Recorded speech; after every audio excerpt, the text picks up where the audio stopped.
13 फरवरी सनिचरवार की शाम है। प्रोग्राम देश प्रदेश के सारे ही दर्शकों को बलजिंदर सिंह अटवाल वालों सत श्री अकाल। आप साਰਿਆਂ ਦਾ ही प्रोग्राम के निघा ते हार्दिक स्वागत है।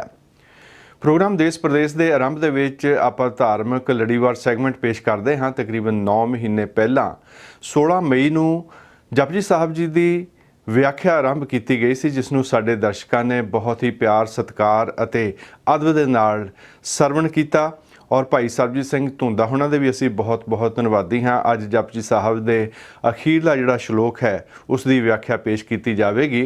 इस तो इलावा भाई सरबजीत सिंह धुंदा होना ने होर जिहड़ियां नितनेम दीयां बाणियां हन उन्हां दा भी पाठ अते व्याख्या की है, जिहड़ी कि तुसीं उन्हां दे यूट्यूब चैनल सिੱਖੀ लहर के उत्ते वेख के उसका लाहा लै सकते हो। बाकी अज के प्रोग्राम दे विच हमेशा की तरह काफ़ी वैरायटी होवेगी, गीत संगीत भी होवेगा और पंजाब दा खेती संकट ऋषि नागर होनी इसकी 7वीं किश्त पेश करनगे ते अगले हफ्ते आखिरी किश्त होवेगी। प्रोफैसर कश्मीरा सिंह जी दे नाल जो गलबात पिछले हफ्ते पेश की गई सी उसका बाकी का हिस्सा भी पेश किया जाएगा ते किसानी संघर्ष के नाल संबंधित सैगमेंट भी शामिल किया जाएगा। यह है अज का देश प्रदेश प्रोग्राम। पवन गुरु पानी पिता माता तरत महत, दिवस रात दोए दाई दाया, खेलै सगल जगत, चंगियाइयां बुरियाइयां वाचै धर्म हदूर, करमी आपो अपनी के नेड़ै के दूर, जिनी नाम त्याया गए मशक्कत काल, नानक ते मुख उजले केती छुट्टी नाल, जिने नाम ध्याया गए मशक्कत काल, नानक ते मुख उजले केती छुट्टी नाल। वाहिगुरू जी का खालसा, वाहिगुरू जी की फतेह। अज आपां जप बाणी के अखीर में जो श्लोक आता है उस श्लोक का पाठ श्रवण किया है। ये श्लोक गुरु ग्रंथ साहब जी के इसे बनतर में 2 बार आया है। एक बार धन गुरु नानक साहब महाराज जी का उच्चारण किया होया जो जप बाणी के अखीर में है। दूजी बार यो श्लोक धन गुरु अंगद साहब महाराज जी ने उच्चारण किया जो गुरु ग्रंथ साहब जी के 147 नंबर अंक ते ये श्लोक सुभाईमान है। तो थोड़ा थोड़ा फर्क है, जिवें इत्थे पवन है उत्थे पौन है, कुछ शब्दों का फर्क है पर अर्थ भावर्थ सेम ही ने। श्लोक के अखीर में जो आपां पंक्तियां पढ़ियां ने, जिनी नाम ध्याया गै मशक्कत काल, नानक ते मुख उजले केती छुट्टी नाल। गुरु नानक साहब महाराज बख्शिश कर रहे हैं जिन्हों ने नाम ध्याया है, जिन्हों ने अपनी जिंदगी में सच नूं ग्रहण किया है। तो नाम की डेफिनेशन आपां पिछे पढ़ आए हैं, सुन आए हैं। जो मनुख अपनी जिंदगी में उस परमेश्वर के नाम नूं सुनदा है, सच नूं ग्रहण करता है, रब्बी गुण जीवन च धारण करता है, तो जिंदगी में जिहड़े आए हुए दुख ने वो खत्म होंदे ने। जिहड़े पाप माड़ी सोच जिहड़ी है वो खत्म होंदी है। जो पाप माड़ी सोच मुक गई तो कुदरती गल है मनुख का मुख उजला होएगा होएगा। तो साहब जी ने जो नींह रखी सी सचारा बन दी, श्लोक विच गुरुदेव जी ने लिया के उस सारी विचार नूं एक थां ते इकट्ठियां करता, परो दिता है। तो गुरुदेव पिता महाराज इत्थे बख्शिश करदे जिन्हीं नाम ध्याया, जिन्हां ने नाम ध्याया है, जिन्हां ने अपनी जिंदगी च सच नूं ग्रहण किया है, रब्बी गुण अपनी जिंदगी में प्रगट किए ने, गए मशक्कत काल। क्योंकि ये मशक्कत वाला काम है, मेहनत वाला काम है। तो मशक्कत की परिभाषा आपां पिछे पढ़ आए हैं। जो आपां 5 खंडां का जिक्र किया सी, तीजे खंड में जाके गुरुदेव जी ने यहो गल कही सी भी ज्ञान खंड में ज्ञान प्रचंड, तिथै नाद विनोद कूट आनंद, शर्म खंड की बाणी रूप। तो जिहड़ी शर्म खंड की बाणी है एक कमाल दी है, जिथे मनुख मेहनत करता है, मुशक्कत करता। पहला मनुख की जिंदगी च पता लगा मैं काहदे लिए आया हाँ, ये जानकारी प्राप्त करने तो बाद मनुख ने कुछ जिंदगी च उद्यम लियाते तो शर्म खंड में जाके फिर तिथे घड़ी है सुरत मत मन बुद्ध। मनुख अपनी जिंदगी अपनी सुरत मत नूं घड़दा है तो अपने मन में जागृति पैदा करता है। ये मुशक्कत वाला काम है, ये मेहनत वाला काम है। बड़ी वड्डी मेहनत है जिथे मनुख लालच नाल लड़दा है, बुराइयां नाल टक्कर लैंदा, जिन्हों बाणी सूरमा आखे। क्योंकि ये कोई मामूली काम नहीं है मनुख जो अपनी बुराई नाल लड़दा है। साहब जी ने इत्थे शब्द वरते जिन्हीं नाम ध्याया गए मशक्कत काल, नानक ते मुख उजले। हे नानक उन्हां दे मुख उजले हुंदे ने। ਵੇਖ ਕੇ ਮਨੁੱਖ ਨੂੰ ਪ੍ਰਸੰਨ ਹੋਣਗੇ। ਜਿਵੇਂ ਸੱਚੇ ਮਾਰਗ ਚੱਲਦੇ ਆ ਉਸਤਤ ਕਰੇ ਜਹਾਨ। ਜਦੋਂ ਸੱਚ ਦੇ ਮਾਰਗ ਤੇ ਤੁਰਦਾ ਹੈ, ਵਕਤੀ ਤੌਰ ਤੇ ਕੋਈ ਉਹਦਾ ਵਿਰੋਧੀ ਹੋ ਜਾਏ, ਪਰ ਮਨੁੱਖ ਕਹਿੰਦੇ ਨੇ ਭਾਈ ਬਾ ਕਮਾਲ ਬੰਦਾ, ਆਪਣਾ ਵਿਗਾੜ ਕੇ ਦੂਜਿਆਂ ਦਾ ਸਵਾਰਦਾ ਹੈ। ਨਾਨਕ ਤੇ ਮੁਖ ਉਜਲੇ ਕੀਤੀ ਛੁੱਟੀ ਨਾਲ। ਕੀਤੀ ਛੁੱਟੀ ਨਾਲ ਦਾ ਅਰਥ ਹੈ ਉਹ ਆਪਣੇ ਇਹਨਾਂ ਗਿਆਨ ਇੰਦਰੀਆਂ ਨੂੰ, ਜਿਨ੍ਹਾਂ ਨੇ ਗਿਆਨ ਸਹੀ ਲੈਣਾ ਸੀ, ਇਹ ਵਕਾਰਾਂ ਵਿੱਚ ਫਸ ਗਏ, ਗਲਤ ਬੰਨੇ ਤੁਰ ਪਏ, ਉਹ ਇਹਨਾਂ ਨੂੰ ਵੀ ਉਸ ਚੁੰਗਲ ਚੋਂ ਬਚਾ ਲੈਂਦਾ ਹੈ ਜਿਹੜੇ ਵਕਾਰਾਂ ਦੇ ਚੁੰਗਲ ਵਿੱਚ ਫਸੇ ਪਏ ਸਨ। ਇਹ ਜਿਹੜੇ 5 ਗਿਆਨ ਇੰਦਰੀ ਸੀ, ਇਹਨਾਂ ਨੂੰ ਵਕਾਰਾਂ ਤੋਂ ਬਚਾ ਲਿਆ, ਛੁੱਟੀ ਕਰ ਦਿੱਤੀ, ਪਾਵ ਖਹਿੜਾ ਛਡਾਤਾ। ਤੇ ਜਿਹੜਾ ਮਨ ਕਰਕੇ ਇਸ ਟੱਬਰ ਨੂੰ ਬਚਾਏਗਾ, ਕੁਦਰਤੀ ਗੱਲ ਹੈ, ਮੰਨੇ ਪਰਵਾਰੇ ਸੁਧਾਰ ਵਾਲੀ ਪੌੜੀ ਵੀ ਚੜ੍ਹੇਗਾ। ਉਹ ਆਪ ਤੇ ਇਸ ਪਰਿਵਾਰ ਨੂੰ ਬਚਾਏਗਾ, ਉਹਦੇ ਨਿਕਟ ਵਰਤੀ ਵੀ ਉਹਦੇ ਤੋਂ ਕੁਝ ਸਿੱਖਿਆ ਲੈ ਪਾਉਣਗੇ। ਕਿਹੜਾ ਨਾਮ ਤੇ ਹੋਣਾ ਹੈ, ਆਓ ਇਸ ਸ਼ਲੋਕ ਦੇ ਆਰੰਭ ਵਿੱਚੋਂ ਸਮਝਣ ਦਾ ਆਪਾਂ ਯਤਨ ਕਰੀਏ। ਪਵਨ ਗੁਰੂ, ਪਾਣੀ ਪਿਤਾ, ਮਾਤਾ ਧਰਤ ਮਹੱਤ। ਹੁਣ ਆਮ ਵੇਖਣ ਨੂੰ ਇੰਝ ਲੱਗਦਾ ਜਿਵੇਂ ਗੁਰਦੇਵ ਜੀ ਹਵਾ ਨੂੰ ਗੁਰੂ ਕਹਿ ਰਹੇ ਨੇ, ਪਾਣੀ ਨੂੰ ਪਿਤਾ ਕਹਿ ਰਹੇ ਨੇ, ਧਰਤੀ ਨੂੰ ਮਾਂ ਕਹਿੰਦੇ ਨੇ, ਮਹੱਤ ਵੱਡੀ। ਪਰ ਧਿਆਨ ਨਾਲ ਸੁਣਿਓ, ਇਹ ਤਿੰਨੇ ਚੀਜ਼ਾਂ ਸਾਡੇ ਸਰੀਰ ਨੂੰ ਜਿਉਂਦੇ ਰੱਖਣ ਲਈ ਜ਼ਰੂਰੀ ਨੇ। ਸਭ ਤੋਂ ਪਹਿਲਾਂ ਆਕਸੀਜਨ, ਹਵਾ। ਆਕਸੀਜਨ 1 ਸੈਕਿੰਡ ਨਾ ਮਿਲੇ, ਹਮ ਆਦਮੀ ਹਾਂ ਇੱਕ ਦਮੀ, ਮੋਲਤ ਮੋਤ न ਜਾਣਾ। ਅਜੇ ਪਾਣੀ ਤੋਂ ਬਿਨਾਂ ਬੰਦਾ 2-4 ਘੰਟੇ ਕੱਢ ਸਕਦਾ, ਪਰ ਇਹ ਨਹੀਂ ਕਹਿੰਦੇ ਪਾਣੀ ਤੋਂ ਬਿਨਾਂ ਜਿਉਂਦਾ ਰਹਿ ਸਕਦਾ। ਪਹਿਲਾਂ ਪਾਣੀ ਜੀਓ ਹੈ, ਜੇ ਧਰਿਆ ਸਭ ਕੋਏ। ਤੁਸੀਂ ਵੇਖੋ ਜਿਹੜੇ ਆ ਭੁੱਖ ਹੜਤਾਲਾਂ ਤੇ ਵੀ ਬੈਠਦੇ ਨੇ, ਮਰਨ ਵਰਤੇ ਵੀ ਬੈਠਦੇ ਨੇ, ਬਾਕੀ ਸਭ ਕੁਝ ਛੱਡਦੇ ਨੇ, ਪਰ ਪਾਣੀ ਉਹਨਾਂ ਨੂੰ ਕਿਸੇ ਨਾ ਕਿਸੇ ਰੂਪ ਵਿੱਚ ਦਿੱਤਾ ਜਾਂਦਾ। ਸਰੀਰ ਨੂੰ ਜਿਉਂਦੇ ਰੱਖਣ ਲਈ ਹਵਾ ਜ਼ਰੂਰੀ ਹੈ, ਆਕਸੀਜਨ। ਦੂਜਾ ਪਾਣੀ। ਤੀਜੀ ਧਰਤੀ। ਧਰਤੀ ਨਹੀਂ ਹੋਏਗੀ ਤੇ ਅਸੀਂ ਰਵਾਂਗੇ ਕਿੱਥੇ? ਤਿੰਨੇ ਚੀਜ਼ਾਂ ਸਾਡੇ ਲਈ ਇਹ ਜ਼ਰੂਰੀ ਨੇ। ਧਰਤੀ, ਪਾਣੀ, ਹਵਾ, ਇਹ ਜ਼ਰੂਰੀ ਨੇ। ਹੁਣ ਇਹ ਗੱਲ ਸੀ ਸਰੀਰ ਦੀ, ਹੁਣ ਇਹਨੂੰ ਮਨ ਤੇ ਲੈ ਆਓ। ਜਿੱਦਾਂ ਸਰੀਰ ਨੂੰ ਜਿਉਂਦਾ ਰੱਖਣ ਲਈ ਆਕਸੀਜਨ ਜ਼ਰੂਰੀ ਹੈ, ਮਨ ਨੂੰ ਜਿਉਂਦਾ ਰੱਖਣ ਲਈ ਇੰਨਾ ਹੀ ਗੁਰੂ ਜ਼ਰੂਰੀ ਹੈ। ਮਨ ਨੂੰ ਗੁਰੂ ਕੋਲੋਂ ਗੁਣਾਂ ਦੀ ਆਕਸੀਜਨ ਮਿਲਦੀ ਹੈ। ਜਿਹਨੂੰ ਆਪਾਂ ਬਾਣੀ 'ਚ ਪੜ੍ਹਦੇ ਹਾਂ, ਮਿਰਤਕ ਕੋ ਪਾਇਓ ਤਨ ਸਾਸਾ। ਮੁਰਦੇ ਵਿੱਚ ਗੁਰੂ ਕਿੱਦਾਂ ਸਵਾਸ ਪਾਉਂਦਾ? ਜਿਹੜਾ ਬੰਦਾ ਡੈੱਡ ਹੋ ਚੁੱਕਾ ਹੈ, ਆਪਾਂ ਕਹੀਏ ਇੱਦਾਂ ਗੁਰੂ ਜਿਉਂਦਾ ਕਰ ਦੇਵੇਗਾ, ਇੱਦਾਂ ਦੀਆਂ ਕਰਾਮਾਤਾਂ ਗੁਰੂ ਸਾਹਿਬ ਵਿਖਾਉਣ ਨਹੀਂ ਸੀ ਆਏ, ਨਾ ਇੱਦਾਂ ਹੋ ਹੀ ਸਕਦਾ। ਜੇ ਇੱਦਾਂ ਕਰਨਾ ਹੁੰਦਾ ਤੇ ਫਿਰ ਤੇ ਅਨੇਕਾਂ ਵਾਰ ਦੁਸ਼ਮਣਾਂ ਨੇ ਗੁਰੂ ਸਾਹਿਬ ਦੇ ਪਿਆਰੇ ਸਾਹਿਬਜ਼ਾਦੇ ਤੇ ਸਿੱਖਾਂ ਦਾ ਨੁਕਸਾਨ ਕੀਤਾ। ਗੁਰੂ ਸਾਹਿਬ ਤਾਂ ਕਰਾਮਾਤਾਂ ਵਿਖਾ ਕੇ ਇੱਦਾਂ ਖੜੇ ਕਰਕੇ ਨਾਲ ਤੋੜ ਸਕਦੇ ਸੀ। ਇੱਦਾਂ ਦੀਆਂ ਕਰਾਮਾਤਾਂ ਦੇਹਧਾਰੀ ਸਾਧਾਂ ਬਾਬਿਆਂ ਨਾਲ ਜੁੜੀਆਂ ਹੋਈਆਂ, ਤਾਂ ਹੀ ਉਹ ਲੋਕ ਭੱਜੇ ਉਹਨਾਂ ਡੇਰਿਆਂ ਨੂੰ ਜਾਂਦੇ ਨੇ। ਇੱਦਾਂ ਦੀ ਥੋਥੀ ਕਰਾਮਾਤ ਨੂੰ ਗੁਰਮਤ ਨਹੀਂ ਮੰਨਦੀ। ਇੱਕ ਗੁਰੂ ਸਾਹਿਬ ਦੀ ਹਦਾਇਤ ਹੈ। ਹਾਂ, ਕਿਹੜੇ ਮੁਰਦੇ ਵਿੱਚ ਗੁਰੂ ਸਾਹਿਬ ਸਵਾਸ ਪਾ ਕੇ ਜਿਉਂਦੇ ਕਰਦੇ? ਮਿਰਤਕ ਕੋ ਪਾਇਓ ਤਨ ਸਾਸਾ। ਮਿਰਤਕ ਨੂੰ ਤਨ ਵਿੱਚ ਸਵਾਸ ਪਾ ਕੇ ਜਿਉਂਦਾ ਕਰਤਾ, ਜਿਹੜਾ ਆਤਮਿਕ ਤੌਰ ਤੇ ਮਰਿਆ ਹੋਇਆ ਸੀ, ਜਿਹੜਾ ਮਨ ਕਰਕੇ ਡੈਡ ਸੀ। ਹੁਣ ਜਿਹੜਾ ਬੰਦਾ ਚੰਗੇ ਕੰਮ ਨਹੀਂ ਨਾ ਕਰਦਾ, ਉਹ ਮਾਂ ਬਾਪ ਵੱਲੋਂ ਕਈ ਵਾਰੀ ਮਰਿਆ ਹੀ ਹੁੰਦਾ ਹੈ। ਪੁੱਛ ਕੇ ਵੇਖੋ ਨਾ ਮਾਵਾਂ ਨੂੰ, ਜਿਨ੍ਹਾਂ ਦੇ ਬੱਚੇ 20-20, 25, 30 ਸਾਲ ਦੇ ਲੋਕਾਂ ਕੋਲੋਂ ਪੈਸੇ ਮੰਗ ਕੇ ਸਮੈਕਾਂ ਪੀਂਦੇ ਨੇ, ਉਹ ਤੇ ਕਹਿੰਦੇ ਨੇ ਸਾਡੇ ਭਾਅ ਤੇ ਉਹ ਹੋਇਆ ਨਾ ਹੋਇਆ ਇੱਕ ਬਰਾਬਰ ਹੀ ਹੈ।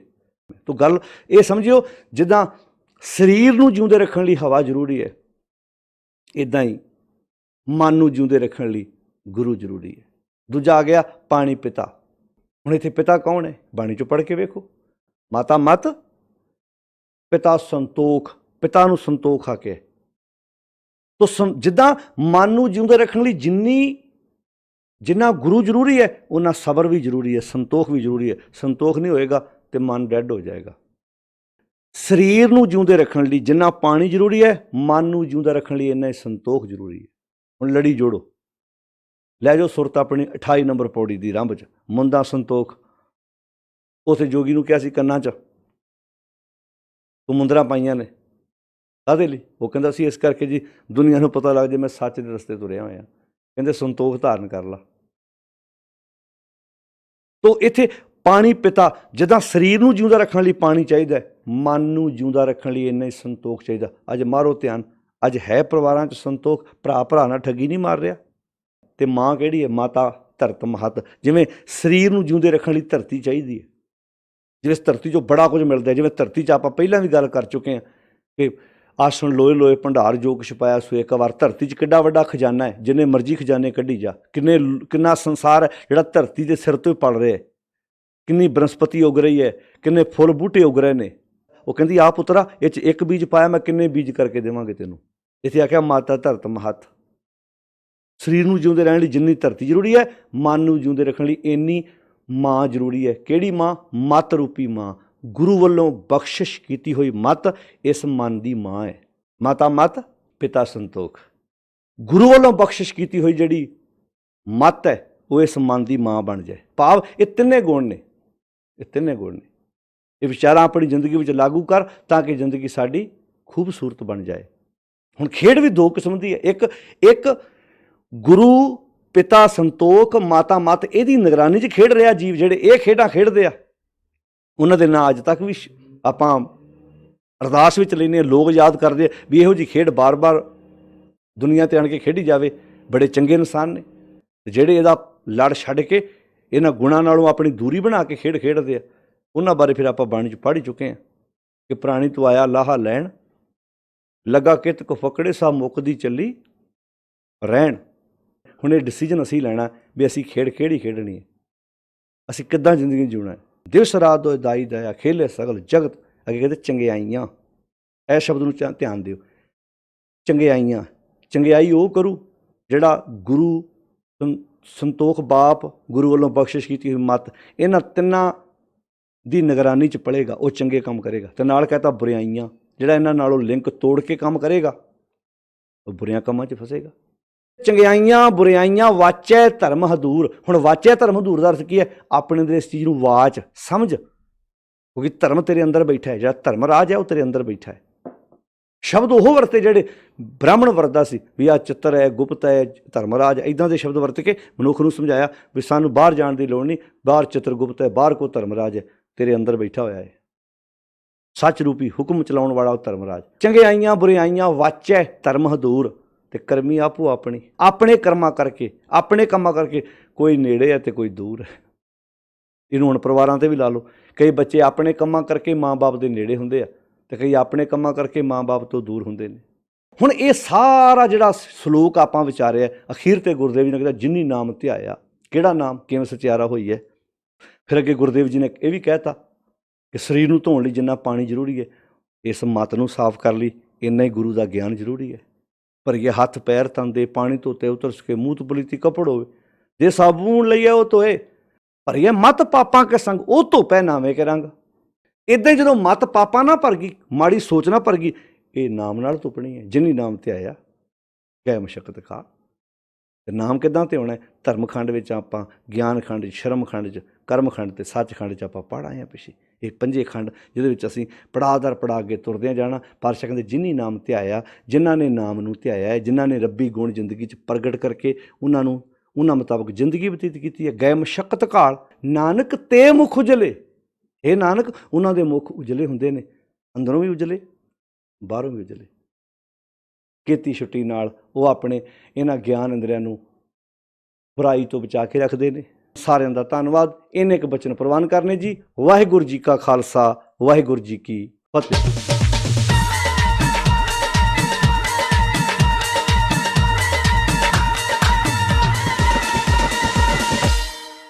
ਤੁਸੀਂ ਵੇਖ ਰਹੇ ਹੋ ਪ੍ਰੋਗਰਾਮ ਦੇਸ਼ ਪ੍ਰਦੇਸ਼ ਟੀਵੀ ਦਾ YouTube ਚੈਨਲ ਵੀ ਬਹੁਤ ਪ੍ਰਚਲਿਤ ਹੋ ਰਿਹਾ ਹੈ, ਕਿਉਂਕਿ ਇਸ ਦੇ ਉੱਤੇ ਤੁਸੀਂ ਦੇਸ਼ ਪ੍ਰਦੇਸ਼ ਟੀਵੀ ਪ੍ਰੋਗਰਾਮ ਤਾਂ ਦੁਨੀਆ ਭਰ ਦੇ ਵਿੱਚ ਜਦੋਂ ਮਰਜ਼ੀ ਵੇਖ ਹੀ ਸਕਦੇ ਹੋ, ਜਿਹੜਾ ਕਿ ਹਫ਼ਤਾਵਾਰੀ ਪ੍ਰੋਗਰਾਮ ਹੈ।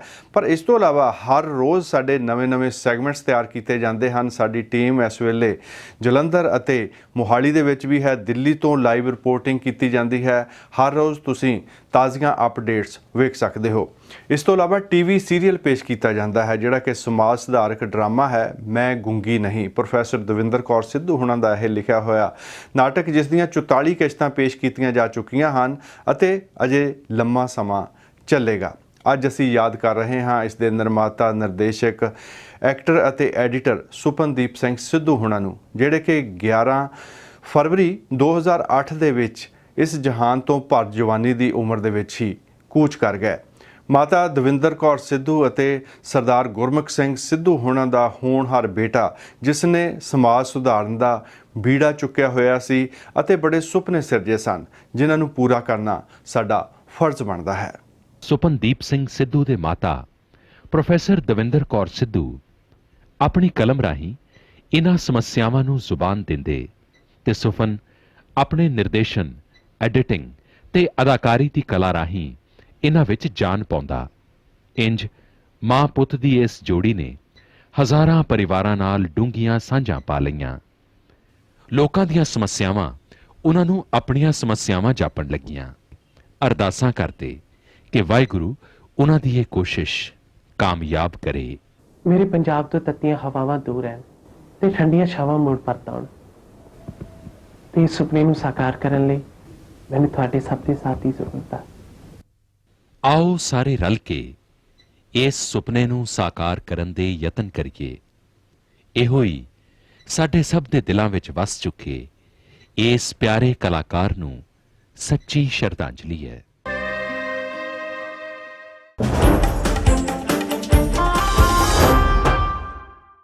ਹੁਣ ਤੱਕ ਤੁਸੀਂ ਦੇਖਿਆ ਕਿ ਭਾਰਤ ਵਿੱਚ ਅਕਾਲ ਕਿੱਥੇ ਤੇ ਕਿਉਂ ਪਏ, ਖੇਤੀਬਾੜੀ ਨਾਲ ਸੰਬੰਧਿਤ ਕਾਨੂੰਨਾਂ ਨੂੰ ਲੈ ਕੇ ਕਿਸਾਨਾਂ ਦੇ ਵੱਖ-ਵੱਖ ਅੰਦੋਲਨ ਕਿਵੇਂ ਹੋਏ ਤੇ ਕੀ ਨਤੀਜੇ ਨਿਕਲੇ, ਹਰਾ ਇਨਕਲਾਬ ਤੇ ਉਸ ਦਾ ਬੁਰਾ ਅਸਰ, ਤੇ ਫਿਰ ਭਾਰਤ ਸਰਕਾਰ ਲਿਆਈ 3 ਨਵੇਂ ਖੇਤੀ ਕਾਨੂੰਨ, ਤੇ ਹੁਣ ਇਸ ਤੋਂ ਅੱਗੇ ਪੰਜਾਬ ਦਾ ਖੇਤੀ ਸੰਕਟ, ਭੂਤ, ਵਰਤਮਾਨ ਤੇ ਭਵਿੱਖ, the agro crisis of Punjab, past, present and future, ਕਿਸ਼ਤ 7ਵੀਂ। ਦਿੱਲੀ ਦੇ ਬਾਰਡਰ ਤੇ ਕਿਸਾਨ ਧਰਨੇ ਤੇ ਹੈ। ਕਿਸਾਨਾਂ ਅਤੇ ਭਾਰਤ ਸਰਕਾਰ ਦਰਮਿਆਨ ਹੁਣ ਤੱਕ ਬੈਠਕਾਂ ਦਾ ਸਿਲਸਿਲਾ ਜਾਰੀ ਹੈ। ਇੰਨੀਆਂ ਬੈਠਕਾਂ ਹੋਣ ਤੇ ਕੋਈ ਨਤੀਜਾ ਨਾ ਨਿਕਲਣ ਦਾ ਮਤਲਬ ਹੈ ਕਿ ਭਾਰਤ ਸਰਕਾਰ ਕਾਨੂੰਨ ਵਾਪਸ ਲੈਣ ਲਈ ਤਿਆਰ ਨਹੀਂ ਅਤੇ ਕਿਸਾਨ ਆਪਣਾ ਬਰਬਾਦ ਭਵਿੱਖ ਦੇਖਣ ਵਾਸਤੇ ਤਿਆਰ ਨਹੀਂ। ਵੱਖ-ਵੱਖ ਕਿਸਾਨ ਮਾਹਿਰਾਂ ਦਾ ਕਹਿਣਾ ਹੈ ਕਿ ਇਹ ਕਾਨੂੰਨ ਕਿਸਾਨ ਨੂੰ ਸੱਚਮੁੱਚ ਹੀ ਨੰਗ ਕਰ ਦੇਣਗੇ। ਆਕਸਫੋਰਡ ਬਰੁਕਸ ਯੂਨੀਵਰਸਿਟੀ ਦੇ ਇਕਨੋਮਿਕਸ ਦੇ ਪ੍ਰੋਫੈਸਰ ਵਜੋਂ ਰਿਟਾਇਰ ਹੋਏ ਡਾਕਟਰ ਪ੍ਰੀਤਮ ਸਿੰਘ ਦਾ ਕਹਿਣਾ ਹੈ, ਇਹ ਸਮਝਣਾ ਜ਼ਰੂਰੀ ਹੈ ਕਿ ਇਹ ਕਿਉਂ ਲਿਆਂਦੇ ਗਏ ਔਰ ਖਾਸ ਤੌਰ ਤੇ ਹੁਣ ਕਿਉਂ ਲਿਆਂਦੇ ਗਏ, ਕਿਉਂਕਿ ਇਹਨਾਂ ਦੇ ਲਿਆਉਣ ਦੇ ਪਿੱਛੇ ਵੱਡਾ ਜਿਹੜਾ ਮੋਟਿਵ ਹੈ ਸਰਕਾਰ ਦਾ ਉਹ ਹੈ ਕਿ ਜਿਹੜਾ ਬਿਗ ਐਗਰੋ ਬਿਜ਼ਨਸ ਹੈ, ਅਦਾਨੀ ਤੇ ਅੰਬਾਨੀ ਕੰਟਰੋਲ ਕਰਦੇ ਨੇ ਜ਼ਿਆਦਾ, ਪਰ ਦੂਜੇ ਵੀ ਨੇ, ਕੁਛ ਇੰਟਰਨੈਸ਼ਨਲ ਐਗਰੋ ਬਿਜ਼ਨਸ ਵੀ ਨੇ, ਪਰ ਮੇਨਲੀ ਅਦਾਨੀ ਔਰ ਅੰਬਾਨੀ, ਉਹਨਾਂ ਦੇ ਹਿੱਤ ਪੂਰੇ ਕਰਨ ਲਈ ਤਾਂ ਕਿ ਉਹਨਾਂ ਨੇ ਬਾਕੀ ਜਿਹੜੀ ਹਿੰਦੁਸਤਾਨ ਦੀ ਇਕਨੋਮੀ ਦੇ ਵੱਡੇ ਖੇਤਰ ਨੇ ਉਹਨਾਂ ਤੇ ਕਬਜ਼ਾ ਕਰ ਲਿਆ। ਆਇਲ ਤੇ ਉਹਨਾਂ ਦਾ ਕਬਜ਼ਾ ਹੈ, ਪੈਟਰੋਕੈਮੀਕਲ ਤੇ ਉਹਨਾਂ ਦਾ ਕਬਜ਼ਾ ਹੈ, ਟੈਲੀਕਮਿਊਨੀਕੇਸ਼ਨ ਤੇ ਉਹਨਾਂ ਦਾ ਕਬਜ਼ਾ ਹੈ, ਖਾਸ ਤੌਰ ਤੇ ਮੋਬਾਈਲ ਫੋਨਸ ਤੇ ਉਹਨਾਂ ਦਾ, ਮੀਡੀਆ ਤੇ ਕਬਜ਼ਾ ਹੋ ਚੁੱਕਾ ਹੈ। ਐਗਰੀਕਲਚਰ ਦਾ ਸੈਕਟਰ ਤੋਂ ਉਹ ਬਾਹਰ ਸੀ, ਥੋੜਾ ਬਹੁਤ ਰਿਟੇਲ ਸਰਵਿਸਿਜ਼ ਹੈਗੀਆਂ ਅੰਬਾਨੀ ਦੀਆਂ, ਪਰ ਬਾਈ ਐਂਡ ਲਾਰਜ ਉਹ ਬਾਹਰ ਸੀ। ਉਹ ਸਾਰਾ ਜਿਹੜਾ ਪ੍ਰੋਡਕਸ਼ਨ ਐਗਰੀਕਲਚਰ ਦੀ, ਟ੍ਰੇਡ, ਟਰਾਂਸਪੋਰਟ, ਸਟੋਰੇਜ, ਉਹ ਸਾਰਾ ਕੁਝ ਉਹ ਆਪਣੇ ਕੰਟਰੋਲ 'ਚ ਰੱਖਣਾ ਚਾਹੁੰਦੇ ਸੀ। ਤੇ ਉਹਨਾਂ ਨੇ ਕੋਵਿਡ ਦੀ ਜਿਹੜੀ ਹੈ ਕ੍ਰਾਈਸਿਸ ਹੈ, ਕੋਵਿਡ ਦੀ ਐਮਰਜੈਂਸੀ ਹੈ, ਉਹਦਾ ਫਾਇਦਾ ਲਿਆ ਕਿ ਇਸ ਵਕਤ ਇੰਟਰੋਡਿਊਸ ਕਰ ਦਿਓ ਤੇ ਲੋਕਾਂ ਨੂੰ ਤਾਂ ਮੌਕਾ ਮਿਲ ਹੀ ਨਹੀਂ ਰਿਹਾ ਇਸ ਵਕਤ ਇਕੱਠੇ ਹੋਣ ਦਾ, ਕੋਈ ਪ੍ਰੋਟੈਸਟ ਨਹੀਂ ਕਰ ਸਕੂਗਾ। ਉਹਨਾਂ ਨੂੰ ਇਹ ਪਤਾ ਸੀ ਇਸ ਗੱਲ ਦਾ ਕਿ ਪ੍ਰੋਟੈਸਟ ਤਾਂ ਹੋਊਗਾ, ਇਹ ਨਹੀਂ ਸੀ ਉਹਨਾਂ ਨੂੰ ਅੰਦਾਜ਼ਾ ਕਿ ਐਡਾ ਵੱਡਾ ਹੋਊਗਾ, ਉਹਨਾਂ ਨੂੰ ਸੀ ਕਿ ਥੋੜਾ ਬਹੁਤ ਹੋਊਗਾ, ਤੇ ਕਿਉਂਕਿ ਕੋਵਿਡ ਐਮਰਜੈਂਸੀ ਲੋਕ ਇਕੱਠੇ ਨਹੀਂ ਹੋ ਸਕਣਗੇ, ਇਸ ਕਰਕੇ ਇਹ ਕੋਈ ਨਵੀਂ ਗੱਲ ਵੀ ਨਹੀਂ। ਔਰ ਖੁਸ਼ੀ ਦੀ ਗੱਲ ਇਹ ਹੈ ਕਿ ਕਿਸਾਨ ਜਥੇਬੰਦੀਆਂ ਅਲੱਗ-ਅਲੱਗ ਬੈਕਗਰਾਊਂਡ 'ਚੋਂ ਆਉਂਦੀਆਂ, ਕੋਈਆਂ ਲੈਫਟ ਤੋਂ ਇੰਸਪਾਇਰਡ ਨੇ, ਕੋਈ ਗੁਰੂਆਂ ਦੀ ਸਿੱਖਿਆ ਤੋਂ ਇੰਸਪਾਇਰਡ ਨੇ, ਪਰ ਉਹਨਾਂ ਨੇ ਬੜੀ ਸੂਝ ਦਾ, ਬੜੀ ਮੈਚੁਰਿਟੀ ਦਾ ਤੇ ਬੜੀ ਸਿਆਣਪ ਦਾ ਸਬੂਤ ਦਿੱਤਾ ਕਿ ਉਹ ਇਕੱਠੇ ਹੋ ਗਏ ਕਿ ਸਾਡੇ ਹੋਰ ਆਪਸ ਦੇ ਵਿੱਚ ਬੇਸ਼ੱਕ ਡਿਫਰੈਂਸਿਸ ਹੋਣ, ਪਰ ਇਹਨਾਂ 3 ਲਾਜ਼ ਨੂੰ ਅਸੀਂ ਅਪੋਜ਼ ਕਰਨਾ ਹੈ। ਸਰਕਾਰ ਜੇ ਇਹ ਆਫਰ ਕਰੇ ਕਿ ਅਸੀਂ ਇਹਨਾਂ ਨੂੰ ਲੈਣੇ ਵਾਪਸ, ਅਸੀਂ ਲਿਆਵਾਂਗੇ, ਤਾਂ ਕਿਸਾਨ ਇਸ ਗੱਲ ਤੇ ਸਹਿਮਤ ਹੋ ਜਾਣਗੇ ਕਿ ਤੁਸੀਂ ਠੀਕ ਹੈ ਨਵੇਂ ਲਾਅ ਲਿਆਓ, ਅਸੀਂ ਉਹਨਾਂ ਨਾਲ ਡਿਸਕਸ਼ਨ ਕਰਾਂਗੇ, ਕਿਉਂਕਿ ਜਦੋਂ ਨਵੇਂ ਲਾਅ 'ਚ ਡਿਸਕਸ਼ਨ ਹੋਣਗੀਆਂ ਜਿਹੜੇ ਸਾਰੇ ਉਹਨਾਂ 'ਚ ਤਰੁੱਟੀਆਂ ਨੇ ਉਹ ਸਾਹਮਣੇ ਆਉਣਗੀਆਂ। ਪਰ ਮੁਸ਼ਕਲ ਸਰਕਾਰ ਨੂੰ ਇਹ ਆ ਰਹੀ ਹੈ, 2 ਮੁਸ਼ਕਲਾਂ ਆ ਰਹੀਆਂ। ਇੱਕ ਤਾਂ ਇਹ ਹੈ ਕਿ ਜਿਹੜੇ ਉਹਨਾਂ ਦੇ ਫੰਡਰਸ ਨੇ, ਅੰਬਾਨੀ, ਅਦਾਨੀ ਤੇ ਦੂਜੇ ਜਿਹੜੇ ਪਿੱਛੇ ਸੀ ਇਸ ਲਾਅ ਨੂੰ ਲਿਆਉਣ ਦੇ, ਉਹ ਨਾਰਾਜ਼ ਹੋਣਗੇ ਸਾਡੇ ਨਾਲ। ਪਰ ਦੂਜੇ ਪਾਸੇ ਉਹਦੇ ਨਾਲ ਵੀ ਵੱਡੀ ਮੁਸ਼ਕਲ ਹੈ ਕਿ ਮੋਦੀ ਨੇ ਜਿਹੜਾ ਆਪਣਾ ਇਮੇਜ ਬਣਾਇਆ ਹੋਇਆ ਇੱਕ ਸਟਰੋਂਗ ਮੈਨ ਹੈ, ਉਹ ਜਿਹੜਾ ਵੀ ਕੋਈ ਫੈਸਲਾ ਲੈਂਦਾ ਵਾਪਸ ਨਹੀਂ ਲੈਂਦਾ, ਕਿ ਉਹਨਾਂ ਨੇ ਸਿਟੀਜ਼ਨ ਐਕਟ ਤੇ ਫੈਸਲਾ ਲਿਆ ਤੇ ਉੱਥੇ ਜਿਹੜਾ ਪ੍ਰੋਟੈਸਟ ਹੋਇਆ JNU 'ਚ ਉਹਨਾਂ ਨੂੰ ਕ੍ਰਸ਼ ਕਰਤਾ, ਸ਼ਹੀਨ ਬਾਗ ਜਿਹੜਾ ਪ੍ਰੋਟੈਸਟ ਹੋਇਆ ਉਹਨੂੰ ਕ੍ਰਸ਼ ਕਰਤਾ, ਜੰਮੂ ਕਸ਼ਮੀਰ 'ਚ 370 ਤੋੜ ਕੇ ਉਹਨੂੰ ਸਾਰੇ ਸਟੇਟ ਨੂੰ ਤੋੜ ਕੇ 3 ਯੂਨੀਅਨ ਟੈਰੀਟਰੀਜ਼ ਬਣਾ ਰਹੀਆਂ, ਉੱਥੇ ਲਾਕਡਾਊਨ ਕਰੀ ਰੱਖਿਆ, ਤੇ ਉਹ ਕਿਤੇ ਉਹਨੂੰ ਹਾਰ ਨਹੀਂ ਹੋਈ। ਜੀ ਉਹਨੂੰ ਇਹ ਲੱਗਦਾ ਕਿ ਜੇ ਅਸੀਂ ਇਹ ਕਹਿਤਾ ਕਿ ਅਸੀਂ ਲਾਜ਼ ਵਾਪਸ ਲੈਣੇ ਆ ਤਾਂ ਇਹ ਲੱਗੂਗਾ ਕਿ ਉਹ ਸਟਰੋਂਗ ਮੈਨ ਵਾਲਾ ਗੱਲ ਨਹੀਂ ਰਹਿਣੀ, ਤੇ ਜਿਹੜੇ ਉਹਦੇ ਸਪੋਰਟਰ ਹੈ ਉਹਨਾਂ ਦੇ ਵਿੱਚ ਜਿਹੜੀ ਉਹਦੀ ਛਵੀ ਬਣੀ ਵੀ ਹੈ ਉਹ ਖਤਮ ਹੋ ਜੂਗੀ। ਪਹਿਲੀ ਵਾਰ ਇਹ ਹੋਈ ਹੈ ਕਿ ਸਰਕਾਰ ਸ਼ਸ਼ੋਪੰਜ ਦੇ ਵਿੱਚ ਪਈ ਹੈ। ਬਿਲਕੁਲ ਪਹਿਲਾਂ ਜਿਹੜਾ ਵੀ ਉਹਨਾਂ ਦੇ ਖਿਲਾਫ ਉੱਠਦਾ ਸੀ ਉਹਨੂੰ ਦਬਾਉਂਦੇ ਸੀ। ਦੂਜੀ ਇਸ ਮੂਵਮੈਂਟ ਦੀ ਇੱਕ ਇਹ ਬੜੀ ਵੱਡੀ ਪ੍ਰਾਪਤੀ ਹੈ ਕਿ ਇਹਨਾਂ ਨੇ ਐਗਰੋ ਬਿਜ਼ਨਸ ਤੇ ਸਿੱਧਾ ਅਟੈਕ ਕਰਨਾ ਸ਼ੁਰੂ ਕਰਤਾ। ਇਹ ਤੋਂ ਪਹਿਲਾਂ ਕੋਈ ਵੀ ਕਿਸਾਨੀ ਲਹਿਰ ਸੀ ਜਿਹੜੀ ਕਿ ਪੂੰਜੀਪਤੀਆਂ ਤੇ ਅਟੈਕ ਨਹੀਂ ਕਰਦੀ ਸੀ, ਉਹਨਾਂ ਨੇ ਹੁਣ ਉਹਨਾਂ ਦੇ ਪੈਟਰੋਲ ਪੰਪ ਤੇ, ਉਹਨਾਂ ਦੇ ਟੋਲ ਟੈਕਸ ਜਿੱਥੇ ਸੀਗੇ ਲੱਗਦੇ ਸੀ, ਉਹਨਾਂ ਤੇ ਸਿੱਧਾ ਅਟੈਕ ਕਰਨਾ ਸ਼ੁਰੂ ਕਰਤਾ, ਉਹਨਾਂ ਨੂੰ ਇਕਨੋਮਿਕ ਨੁਕਸਾਨ ਸ਼ੁਰੂ ਕਰਤਾ, ਤਾਂ ਸਰਕਾਰ ਇਸ ਗੱਲ ਤੋਂ ਵੀ ਝੁਕੇਗੀ ਕਿ ਜੇ ਇਹ ਇਸ ਤਰ੍ਹਾਂ ਇਹਨਾਂ ਨਾਲ ਟਕਰਾ ਰਹੀ ਤਾਂ ਇਹ ਐਂਟੀ ਕੈਪੀਟਲਿਸਟ ਮੂਵਮੈਂਟ ਬਣ ਜਾਏਗੀ ਸਾਰੀ ਦੀ ਸਾਰੀ। ਤੇ ਤੁਸੀਂ ਦੇਖਿਆ ਕਿ ਡਾਕਟਰ ਪ੍ਰੀਤਮ ਸਿੰਘ ਕਿੰਨੀ ਬੇਬਾਕੀ ਨਾਲ ਆਪਣੀ ਗੱਲ ਸਪਸ਼ਟ ਕਹਿ ਰਹੇ ਨੇ ਤੇ ਹੁਣ ਗੱਲ ਸਪਸ਼ਟ ਹੋ ਗਈ ਹੈ ਕਿ ਸਰਕਾਰ ਬਾਰ-ਬਾਰ ਕਿਸਾਨਾਂ ਕੋਲੋਂ ਮੰਗ ਕਰ ਰਹੀ ਹੈ ਕਿ ਉਹ ਕਾਨੂੰਨ ਵਾਪਸ ਨਾ ਕਰਵਾ ਕੇ ਕੋਈ ਬਦਲ ਪੇਸ਼ ਕਰੇ, ਜਦ ਕਿ ਬਦਲ ਸਰਕਾਰ ਨੂੰ ਪੇਸ਼ ਕਰਨਾ ਚਾਹੀਦਾ ਹੈ। ਇਸ ਤੋਂ ਅੱਗੇ ਅਗਲੀ ਕਿਸ਼ਤ ਵਿੱਚ ਅਸੀਂ ਰਿਸ਼ੀ ਨਾਗਰ ਅਤੇ ਉਹਨਾਂ ਦੀ ਸਮੁੱਚੀ ਟੀਮ ਦੇ ਬਹੁਤ-ਬਹੁਤ ਧੰਨਵਾਦੀ ਹਾਂ, ਜਿਨ੍ਹਾਂ ਨੇ ਬੜੀ ਮਿਹਨਤ ਦੇ ਨਾਲ ਇਹ ਸੈਗਮੈਂਟਸ ਜਿਹੜੇ ਹਨ ਤਿਆਰ ਕੀਤੇ। ਆਖਰੀ ਕਿਸ਼ਤ ਅਗਲੇ ਹਫਤੇ ਪੇਸ਼ ਕੀਤੀ ਜਾਵੇਗੀ। ਰਿਸ਼ੀ ਨਾਗਰ ਸਾਡੇ ਕੈਲਗਰੀ ਰੈਡ FM ਸਟੇਸ਼ਨ ਦੇ ਨਿਊਜ਼ ਡਾਇਰੈਕਟਰ ਵੀ ਹਨ ਤੇ ਟਾਕ ਸ਼ੋਅ ਹੋਸਟ ਵੀ ਹਨ। ਪ੍ਰੋਗਰਾਮ ਦਾ ਅਗਲਾ ਸੈਗਮੈਂਟ ਹੋਵੇਗਾ ਹਰਜਿੰਦਰ ਸਿੰਘ ਥਿੰਦ ਉਹਨਾਂ ਦਾ ਇੰਟਰਵਿਊ ਸੈਗਮੈਂਟ, ਜਿਸ ਦੇ ਵਿੱਚ ਪਿਛਲੇ ਹਫਤੇ ਜਿਹੜੀ ਗੱਲਬਾਤ ਚੱਲ ਰਹੀ ਸੀ ਉਸ ਨੂੰ ਦਰਸ਼ਕਾਂ ਨੇ ਬਹੁਤ ਹੀ ਪਸੰਦ ਕੀਤਾ। ਉਸ ਦਾ ਬਾਕੀ ਦਾ ਹਿੱਸਾ ਪੇਸ਼ ਕਰਾਂਗੇ। ਇਸ ਤੋਂ ਇਲਾਵਾ ਪ੍ਰੋਗਰਾਮ ਦੇ ਵਿੱਚ ਅਜੇ ਕਿਸਾਨੀ ਸੰਘਰਸ਼ ਦੇ ਨਾਲ ਸੰਬੰਧਿਤ ਸੈਗਮੈਂਟ ਵੀ ਪੇਸ਼ ਕੀਤਾ ਜਾਣਾ ਹੈ। ਵੇਖਦੇ ਰਹੋ ਪ੍ਰੋਗਰਾਮ ਦੇਸ਼ ਪ੍ਰਦੇਸ਼।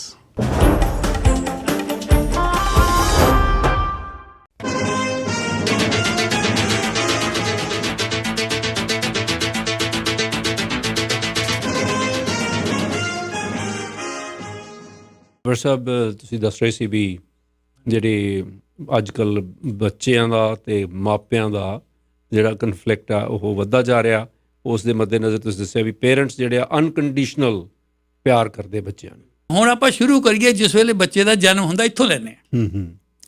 ਜਿਸ ਵੇਲੇ ਜਨਮ ਹੁੰਦਾ ਦੇਖੋ ਕਿੰਨੀ ਖੁਸ਼ੀ ਹੁੰਦੀ ਹੈ। ਜਿਸ ਵੇਲੇ ਸਕੂਲ ਦੇ ਵਿੱਚ ਪਾਉਂਦੇ ਆ ਸਿੰਘ ਸਾਹਿਬ, ਅਸੀਂ ਉਸੇ ਵੇਲੇ ਬਹੁਤਿਆਂ ਕੇਸਾਂ ਦੇ ਵਿੱਚ ਬੱਚੇ ਤੇ ਪ੍ਰੈਸ਼ਰ ਦੇਣਾ ਸ਼ੁਰੂ ਕਰ ਦਿੰਦੇ ਹਾਂ। ਅਸੀਂ ਉਸੇ ਵੇਲੇ ਤੇਰੇ ਗ੍ਰੇਡ ਆ ਹੋਣੇ ਚਾਹੀਦੇ ਆ, ਤੇਰੀ ਕਲਾਸ 'ਚ ਆ ਹੋਣੀ ਆ, ਪੋਜੀਸ਼ਨ ਤੇਰੀ ਆ ਹੋਣੀ ਚਾਹੀਦੀ ਆ।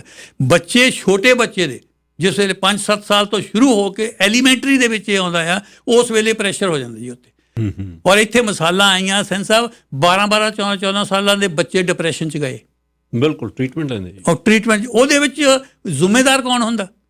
ਉਹਦੇ ਵਿੱਚ ਜ਼ਿੰਮੇਦਾਰ ਮਾਂ-ਬਾਪ ਜਿਹੜੇ ਜ਼ਿੰਮੇਦਾਰ ਹੁੰਦੇ। ਆਪਣੇ ਜਾਣੇ ਤਾਂ ਉਹ ਭਲਾ ਕਰ ਰਹੇ ਹੁੰਦੇ। ਬਿਲਕੁਲ ਠੀਕ ਹੈ। ਪੇਰੈਂਟਿੰਗ ਦੀ ਤਾਂ ਕੋਈ ਐਡੀ ਟ੍ਰੇਨਿੰਗ ਹੈ ਨਹੀਂ ਗੀ। ਹਾਂ, ਉਹ ਤਾਂ ਇਹ ਕਹਿ ਰਹੇ ਹੁੰਦੇ ਆ ਸਾਡਾ ਬੱਚਾ ਆਲਾ ਇਨਸਾਨ ਬਣੇ, ਵਧੀਆ ਬਣੇ, ਨੌਕਰੀ ਚੰਗੀ ਮਿਲੇ, ਪੜ੍ਹ ਜਾਵੇ। ਇੱਕ ਮੈਂ ਦੱਸਦਾ ਮਸਲਾ, ਆਲਾ ਇਨਸਾਨ ਤੇ ਬਹੁਤਾ ਜ਼ੋਰ ਨਹੀਂ ਦਿੱਤਾ ਜਾਂਦਾ। ਉਹ ਪੜ੍ਹਾਈ 'ਚ ਲਾਇਕ ਹੋਵੇ ਤੇ ਜ਼ਿਆਦਾ ਜ਼ੋਰ ਦਿੱਤਾ ਜਾਂਦਾ, ਜਾਂ ਸਿਹਤ ਪੱਖੋਂ ਤਕੜਾ ਹੋਵੇ। ਮਾਮਾ ਇਹੀ ਪ੍ਰੈਸ਼ਰ ਦਿੰਦੀਆਂ ਜਾ ਕੇ ਵੀ ਤੇਰੇ ਗ੍ਰੇਡ ਘੱਟ ਗਏ, ਤੇਰੇ ਬੱਚੇ ਡਰਦੇ ਆ ਜਦੋਂ ਉਹਨੇ ਰਿਪੋਰਟ ਆਉਂਦੀ ਆ ਵੀ ਸਾਡਾ ਪਤਾ ਨਹੀਂ ਕੀ ਇਕੱਲੇ ਪੜ੍ਹਾਈ ਦਾ ਨਹੀਂ, ਪੜ੍ਹਾਈ ਤੋਂ ਬਾਅਦ ਟਿਊਸ਼ਨ ਦਾ, ਟਿਊਸ਼ਨ ਤੋਂ ਬਾਅਦ ਭੰਗੜੇ ਦਾ, ਭੰਗੜੇ ਤੋਂ ਬਾਅਦ ਬਾਸਕਟਬਾਲ ਦਾ, ਬਾਸਕਟਬਾਲ ਤੋਂ ਬਾਅਦ ਲਾਈਕ ਉਹ ਤਾਂ ਇੱਕ ਮਿੰਟ ਚੱਕਰ ਚੁੰਡੇ ਵਾਂਗ ਘੁਮਾਈ ਜਾਂਦੇ ਬੱਚੇ ਨੂੰ। ਬੱਚੇ ਦਾ ਮਸਾਂ ਟਾਈਮ ਹੁੰਦਾ। ਬੱਚੇ ਨੂੰ ਸਮਝਦਾ ਬੱਚੇ ਦਾ ਬਚਪਨ ਅਸੀਂ ਉਹ ਤੋਂ ਖੋ ਰਹੇ ਹਾਂ। ਤੁਹਾਨੂੰ ਯਾਦ ਹੋਣਾ ਇੱਕ ਵਾਰ ਆਪਣੇ ਰਵਿੰਦਰਨਾਥ ਟੈਗੋਰ ਨੇ ਆਪਣੇ ਬੱਚੇ ਪੜ੍ਹਨੇ ਹੀ ਨਾ ਪਾਏ ਇੱਕ ਵਾਰ। ਉਹ ਕਹਿੰਦਾ ਮੈਂ ਇਹਨਾਂ ਦਾ ਜਿਹੜਾ ਬਚਪਨ ਆ ਉਹ ਨਹੀਂ ਖਰਾਬ ਕਰਨਾ ਚਾਹੁੰਦਾ, ਭਾਈ ਜਦ 12-13 ਦੇ ਹੋ ਕੇ ਪਾ ਦਿਆਂਗੇ। ਨੈਚੁਰਲਿਸਟ ਕਹਿੰਦੇ ਵੀ ਇਹ ਆ। ਚਲੋ ਅੱਗੇ ਆ ਜਾਂਦੇ ਜੀ। ਫਿਰ ਉਹ ਜਿਸ ਵੇਲੇ ਹਾਈ ਸਕੂਲ ਜਾਂਦਾ 16 ਸਾਲ ਦੀ ਉਮਰ ਆਉਂਦੀ ਆ। ਸਿੰਘ ਸਾਹਿਬ 16 ਸਾਲ ਦੀ ਉਮਰ ਜਦੋਂ ਐਂਟਰ ਹੁੰਦਾ, ਇਹ ਬਹੁਤ ਜ਼ਿਆਦਾ ਧਿਆਨ ਦੇਣ ਵਾਲੀ ਉਮਰ ਹੈ, ਕਿਉਂਕਿ ਇਸ ਉਮਰ ਦੇ ਵਿੱਚ ਬੱਚੇ 'ਚ ਫਿਰ ਖੁਦ ਹੀ ਪੈਦਾ ਹੁੰਦੀ ਹੈ। ਉਹ ਫਿਰ ਅਸਰਟ ਕਰਨਾ ਸ਼ੁਰੂ ਕਰਦਾ ਜਾ ਕੇ। ਉਹ ਹਰ ਗੱਲ ਫਿਰ ਉੱਦਾਂ ਨਹੀਂ ਬਣਦਾ ਹੈ ਜਿੱਦਾਂ ਤੁਸੀਂ ਉਹਨੂੰ ਕਹਿੰਦੇ ਆ। ਰੀਜ਼ਨਿੰਗ ਚਾਹੁੰਦਾ, ਉਹ ਰੀਜ਼ਨਿੰਗ ਚਾਹੁੰਦਾ, ਔਰ ਉਹ ਆਪਣੇ ਆਪ ਨੂੰ ਸਮਝਦਾ ਵੀ ਮੈਂ ਕੁਛ ਹੈਗਾ। ਖੁਦ ਹੀ ਹੁੰਦੀ ਉਹਦੇ ਵਿੱਚ, ਸੈਕਸ ਵੀ ਡਿਵੈਲਪ ਕਰਦੀ ਉਹਦੇ ਵਿੱਚ ਜਾ ਕੇ। ਉਸ ਵੇਲੇ ਜਿਹੜੇ ਹੈਗੇ ਆ, ਉਸ ਵੇਲੇ ਬਹੁਤ ਧਿਆਨ ਨਾਲ ਉਹਨੂੰ ਹੈਂਡਲ ਕਰਨ ਦੀ ਲੋੜ ਹੈ ਜਾ ਕੇ। ਉਸ ਵੇਲੇ ਬਹੁਤ ਜ਼ਿਆਦਾ ਲੋੜ ਹੈਗੀ ਜਾ ਕੇ ਵੀ ਉਹਨੂੰ ਤੁਸੀਂ ਮੁਹੱਬਤ ਨਾਲ, ਪਿਆਰ ਦੇ ਨਾਲ ਜਿਹੜਾ ਡੀਲ ਕਰੋ। ਦੇਖੋ ਮੇਰਾ ਵਿਊ ਆਪਣਾ ਇਹ ਆ ਵੀ ਜਿੱਥੇ ਤੁਸੀਂ ਬੱਚੇ ਨਾਲ ਫਰੈਂਡਲੀ ਹੋਵੋ, ਉੱਥੇ ਰਿਸਪੈਕਟੇਬਲ ਡਿਸਟੈਂਸ ਫੇਰ ਵੀ ਕਾਇਮ ਹੋਣਾ ਚਾਹੀਦਾ ਜਾ ਕੇ। ਉਹਦੇ ਵਿੱਚ ਆਲ ਫਰੈਂਡ ਨਹੀਂ ਵੀ ਆ ਜਾਵੇ ਘੁੱਟ ਲਾਈਏ ਬੈਠ ਕੇ, ਠੀਕ ਹੈ ਨਾ, ਆਪਣੇ ਤੋਂ ਵਿਚਾਰੀ ਪੇ ਪੁੱਤ ਦੀ, ਇੱਦਾਂ ਦੀਆਂ ਗੱਲਾਂ ਨਹੀਂ ਹੈ ਜਾ ਕੇ। ਰਿਸਪੈਕਟੇਬਲ ਡਿਸਟੈਂਸ ਜਿਹੜਾ ਹੈ ਬੱਚੇ ਨੂੰ ਹੋਵੇ ਵੀ ਮੇਰਾ ਫਾਦਰ ਆ, ਮੈਂ ਇਹਦੀ ਰਿਸਪੈਕਟ ਕਰਨੀ ਆ। ਔਰ ਇਹੀ ਇੱਕ ਟਾਈਮ ਆ ਜਦ ਬੱਚੇ ਦਾ ਖਤਰਾ ਆ ਵੀ ਇਹ ਕਿਤੇ ਡਰੱਗ ਵੱਲ ਨੂੰ ਨਾ ਚੱਲ ਜਾਵੇ। ਉਦੋਂ ਇਸ ਏਜ 'ਚ ਬੱਚਾ ਤਿਲਕ ਜਾਂਦਾ ਫਿਰ ਬਹੁਤ ਮੁਸ਼ਕਿਲ ਪੈਰ ਲੱਗਦਾ, ਫਿਰ ਬਹੁਤ ਮੁਸ਼ਕਿਲ ਪੈਦਾ ਹੈ। ਇਸ ਕਰਕੇ ਇਹਦੇ ਵਿੱਚ ਬਹੁਤ ਧਿਆਨ ਰੱਖਣਾ ਚਾਹੀਦਾ। ਉਹਨੂੰ ਪਤਾ ਲੱਗੇ ਤੋਂ ਬਿਨਾਂ ਉਹਦੇ ਦੋਸਤਾਂ ਮਿੱਤਰਾਂ ਦਾ ਵੀ ਪਤਾ, ਕਿਹੜੀ ਸੰਗਤ ਕੀ ਆ, ਕਿੰਨਾ ਕੀ। ਇਹ ਕਹਿੰਦੇ ਹੁੰਦੇ ਆ ਵੀ ਜਿੱਦਾਂ ਦੇ ਨਾ ਇਹ ਜਿਹੜੇ ਟੀਨਏਜਰ ਈਅਰਸ ਨੇ, ਇਹ 13 ਤੋਂ ਲੈ ਕੇ 19 ਸਾਲ ਤੱਕ, ਉਹ ਬੱਚੇ ਦੀ ਡਿਵੈਲਪਮੈਂਟ ਲਈ, ਉਹਦੀ ਪਰਸਨੈਲਿਟੀ ਦੇ ਡਿਵੈਲਪਮੈਂਟ ਲਈ ਤੇ ਖਾਸ ਤੌਰ 'ਤੇ ਉਹਦਾ ਇੱਧਰ ਉੱਧਰ ਹੋਣ ਲਈ ਬਹੁਤ ਜ਼ਿਆਦਾ ਧਿਆਨ ਦੇਣ ਦੀ ਲੋੜ ਹੈ। ਔਰ ਇਹਦੇ ਨਾਲ ਇੱਕ ਬੜੀ ਗੱਲ ਇਹ ਆ ਜ਼ਰੂਰੀ ਪਈ, ਜਿਸ ਵੇਲੇ ਜਿਹੜੇ ਮਾਂ-ਬਾਪ ਆ ਉਹ ਜਦੋਂ ਉਹ ਇੱਕ ਦੂਜੇ ਦਾ ਅਪਮਾਨ ਕਰਦੇ ਆ ਨਾ, ਉਹਦਾ ਅਸਰ ਬਹੁਤ ਬੁਰਾ ਪੈਂਦਾ ਬੱਚੇ ਦੇ ਉੱਤੇ। ਜਿਸ ਘਰ ਦੇ ਵਿੱਚ ਮਦਰ ਦਾ ਅਪਮਾਨ ਹੁੰਦਾ ਆ ਉੱਥੇ ਬੱਚੇ ਚੰਗੇ ਸ਼ਹਿਰੀ ਨਹੀਂ ਬਣ ਸਕਦੇ। ਤੇ ਜਿਸ ਘਰ ਦੇ ਵਿੱਚ ਬਾਪ ਦਾ ਵੀ ਅਪਮਾਨ ਹੁੰਦਾ ਹੈ ਉਹਦੇ ਵਿੱਚ ਮਦਰਸ ਨੂੰ ਇਸ ਗੱਲ ਦਾ ਬਹੁਤ ਖਿਆਲ ਰੱਖਣਾ ਚਾਹੀਦਾ ਕਿ ਜੇ ਬਾਪ ਦੀ ਬੇਇੱਜ਼ਤੀ ਹੋਈ ਤਾਂ ਉਹਦਾ ਅਸਰ ਬੱਚੇ ਤੇ ਪੈਣਾ ਜਾ ਕੇ, ਕਿਉਂਕਿ ਬੱਚੇ ਨੂੰ ਜੋ ਤੁਸੀਂ ਕਹਿਣਾ ਉਹਨੂੰ ਉਹ ਘੱਟ ਮੰਨਣਾ, ਜੋ ਉਹਨੂੰ ਤੁਹਾਡਾ ਦੇਖਣਾ ਉਹ ਉਹਨੂੰ ਜ਼ਿਆਦਾ ਮੰਨਣਾ। ਓਕੇ, ਇਸ ਕਰਕੇ ਉਹ ਤੋਂ ਫਿਰ ਅੱਗੇ ਆ ਜਾਂਦੇ ਜੀ, ਫਿਰ ਉਹ ਸਕੂਲ ਪੜ੍ਹ ਕੇ ਯੂਨੀਵਰਸਿਟੀ ਚਲ ਜਾਂਦਾ। ਹੁਣ ਉਹ ਮੈਚਿਓਰ ਹੋ ਜਾਏਗਾ ਜੀ ਬੱਚਾ, ਹੁਣ ਉਹ ਮੈਚਿਓਰ ਹੋ ਗਿਆ, ਹੁਣ ਉਹ ਘਰ ਦੇ ਮਸਲੇ ਵਿੱਚ ਤੁਹਾਨੂੰ ਸਲਾਹ ਮਸ਼ਵਰਾ ਵੀ ਠੀਕ ਦੇਣ ਲੱਗ ਪਿਆ। ਹੁਣ ਤੁਹਾਡੀ ਗੱਲ ਇੱਦਾਂ ਦੀ ਸਟੇਜ ਵਿੱਚ ਪਹੁੰਚ ਗਏ ਆ ਜਿੱਥੇ ਉਹਨੂੰ ਜਿਹੜਾ ਹੈਗਾ ਵਨ ਸਾਈਡਡ ਸਿੱਖਿਆ ਨਹੀਂ ਰਹਿ ਜਾਣੀ। ਉਸ ਵੇਲੇ ਸਿੱਖਿਆ ਦਾ ਆਦਾਨ ਪ੍ਰਦਾਨ ਹੋਣ ਲੱਗ ਪੈਣਾ। ਤੁਸੀਂ ਕੋਈ ਗੱਲ ਕਹਿਣੀ ਆ, ਉਹਨ ਮੋਹਰਿਓਂ ਤੁਹਾਨੂੰ ਉਹਦਾ ਜਵਾਬ ਵੀ ਦੇਣਾ, ਉਹਨ ਤੁਹਾਨੂੰ ਦੱਸਣਾ ਵੀ ਆ ਵੀ ਇਹ ਗੱਲ ਸਹੀ ਆ ਜਾਂ ਇਹ ਗੱਲ ਸਹੀ ਨਹੀਂ ਹੈ, ਔਰ ਤੁਸੀਂ ਕਾਫੀ ਗੱਲਾਂ ਉਹਦੀਆਂ ਮੰਨ ਵੀ ਲੈਣੀਆਂ। ਤੁਸੀਂ ਇਹ ਨਹੀਂ ਕਰਨੀ ਹੈ ਜਾ ਕੇ ਚਪੇੜ ਮਾਰ ਕੇ ਚੁੱਪ ਕਰਾ ਦੇਣਾ, ਵੀ ਨਹੀਂ ਬਹੁਤਾ ਬੋਲਣਾ ਜਾ ਕੇ, ਮੈਂ ਤੇਰਾ ਬਾਪ ਹਾਂ ਜਾਂ ਤੂੰ ਮੇਰਾ ਬਾਪ। ਹਾਂ, ਮੈਂ ਤੇਰਾ ਬਾਪ ਹੈ ਜਾਂ ਤੂੰ ਮੇਰਾ ਬਾਪ ਵਾਲਾ। ਉਹ ਜਿਹੜੀ ਗੱਲ ਹੈਗੀ ਆ ਉਹ ਲੰਘ ਜਾਂਦੀ ਹੈ। ਉਸ ਵੇਲੇ ਫਿਰ ਡਿਸਕਸ਼ਨ ਸ਼ੁਰੂ ਹੋ ਜਾਂਦੀ ਹੈ, ਬੱਚੇ ਫਿਰ ਮੈਚਿਓਰ ਹੋ ਜਾਂਦੇ। ਉਸ ਮੇਰਾ ਕਹਿਣ ਤੋਂ ਮਤਲਬ ਹੈ ਵੀ ਜਿੱਦਾਂ ਬੱਚੇ ਗਰੋ ਕਰਦੇ ਆ ਉੱਦਾਂ ਉਹਨਾਂ ਦੇ ਪ੍ਰਤੀ ਜਿਹੜੀ ਲਾਈਨ ਆ ਉਹ ਵੀ ਬਦਲ ਲੈਣੀ ਚਾਹੀਦੀ ਹੈ, ਬਦਲਣੀ ਹੋਣੀ ਚਾਹੀਦੀ। ਉਹੀ ਪਹਿਲੇ ਵਾਲੀ ਲਾਈਨ ਜਿਹੜੀ ਹੈਗੀ ਆ ਚੰਡਿਆ ਠੀਕ ਰਹਿੰਦਾ ਤਰੰਬਾ ਤਜਨਾ, ਉਹ ਲਾਈਨਾਂ ਹੁਣ ਹੈ ਨਹੀਂ ਇੱਥੇ ਜਾ ਕੇ। ਹੁਣ ਉਸ ਵੇਲੇ ਸ਼ੁਰੂ 'ਚ ਤੁਸੀਂ ਇੱਕ ਗੱਲ ਕੀਤੀ ਸੀਗੀ, ਉਹ ਆ ਜਾਂਦੀ ਵੀ ਇੱਥੇ ਫਰਕ ਬਹੁਤ ਆ। ਫਰਕ ਪੇਰੈਂਟਸ ਲਈ ਔਖਾ ਫਰਕ ਕੀ ਹੋਇਆ, ਕਿਉਂਕਿ ਜਿਹੜੇ ਪੇਰੈਂਟਸ ਆ ਉਹ ਇੰਡੀਆ ਦੇ ਵਿੱਚੋਂ ਰੇਜ਼ ਹੋ ਕੇ ਆਏ ਆ, ਸਾਰੀਆਂ ਵੈਲਿਊ ਸਿਸਟਮ ਹੋ ਰਿਹਾ ਉਹਨਾਂ ਦੀਆਂ। ਉਹ ਜਿਹੜੇ ਇੱਥੇ ਦੇ ਬੱਚੇ ਆ ਇਹ ਜਿਹੜੇ ਹੈਗਾ ਸਕੂਲੋਂ ਬਹੁਤ ਕੁਝ ਗ੍ਰਹਿਣ ਕਰਦੇ ਆ, ਉਹ ਸਕੂਲ ਵਿੱਚ ਜੋ ਹੋਰ ਕੁਝ ਸਿੱਖਦੇ ਆ, ਘਰ ਵਾਲੇ ਅਸੀਂ ਉਹਨਾਂ ਨੂੰ ਹੋਰ ਕੁਝ ਕਹਿੰਦੇ ਆ। ਸੋ ਕਈ ਵਾਰ ਕੀ ਹੁੰਦਾ, ਕਈ ਵਾਰ ਅਸੀਂ ਉਹਨਾਂ ਦੀ ਪ੍ਰੋਬਲਮ ਸੋਲਵ ਕਰਨ ਦੀ ਬਜਾਏ ਪ੍ਰੋਬਲਮ ਕ੍ਰੀਏਟ ਕਰ ਦਿੰਦੇ ਉਹਨਾਂ ਲਈ। ਸੋ ਸਾਡਾ ਫਰਜ਼ ਇਹ ਹੈਗਾ ਬੱਚਿਆਂ ਲਈ ਪ੍ਰੋਬਲਮ ਕ੍ਰੀਏਟ ਨਹੀਂ ਕਰਨੀ, ਬੱਚਿਆਂ ਦੀ ਪ੍ਰੋਬਲਮ ਸੋਲਵ ਕਰਨੀ ਹੈ। ਜੇ ਉਹਨਾਂ ਦੀਆਂ ਪ੍ਰੋਬਲਮਾਂ ਜਿਹੜੀਆਂ ਹੈਗੀਆਂ, ਮੈਂ ਦੇਖਿਆ ਕਈ ਵਾਰ ਜਿਹੜੀਆਂ ਉਹ ਪ੍ਰੋਬਲਮ ਜਿਹੜੀ ਹੈ ਬੱਚਿਆਂ ਦੀ ਪ੍ਰੋਬਲਮ ਹੁੰਦੀ ਨਹੀਂ, ਪੇਰੈਂਟਸ ਦੀ ਪ੍ਰੋਬਲਮ ਹੁੰਦੀ ਹੈ। ਪੇਰੈਂਟਸ ਨੂੰ ਪਤਾ ਨਹੀਂ ਲੱਗਦਾ ਹੈ ਵੀ ਅਸੀਂ ਹੋਰ ਮਾਹੌਲ ਦੇ ਵਿੱਚ ਹੈਗੇ ਹਾਂ, ਅਸੀਂ ਉੱਥੇ ਹੀ ਦੇਖਦੇ ਹਾਂ ਜਿੱਥੇ ਸਾਡਾ ਜਨਮ ਹੋਇਆ ਸੀਗਾ। ਸੋ ਇੱਕ ਤਾਂ ਇਹ ਸਮਝ ਲੈਣਾ ਚਾਹੀਦਾ ਵੀ ਇਹ ਸਭ ਕੁਝ ਉੱਦਾਂ ਨਹੀਂ ਹੋਣਾ ਜਿੱਦਾਂ ਅਸੀਂ ਸਮਝਦੇ ਹਾਂ ਵੀ ਹੋਣਾ। ਜਦ ਬੱਚਾ ਇਸ ਸਟੇਜ ਦੇ ਉੱਤੇ ਆ ਗਿਆ, ਅਗਲੀ ਸਟੇਜ ਆ ਜਾਂਦੀ ਹੈ ਜੀ। ਅਗਲੀ ਸਟੇਜ ਆ ਜਾਂਦੀ ਆ ਵੀ ਉਹ ਕੰਮ ਤੇ ਲੱਗ ਜਾਂਦਾ, ਉਹ ਕੰਮ ਤੇ ਲੱਗ ਜਾਂਦਾ, ਪੈਸੇ ਕਮਾਉਣ ਲੱਗ ਪੈਂਦਾ ਜਾ ਕੇ।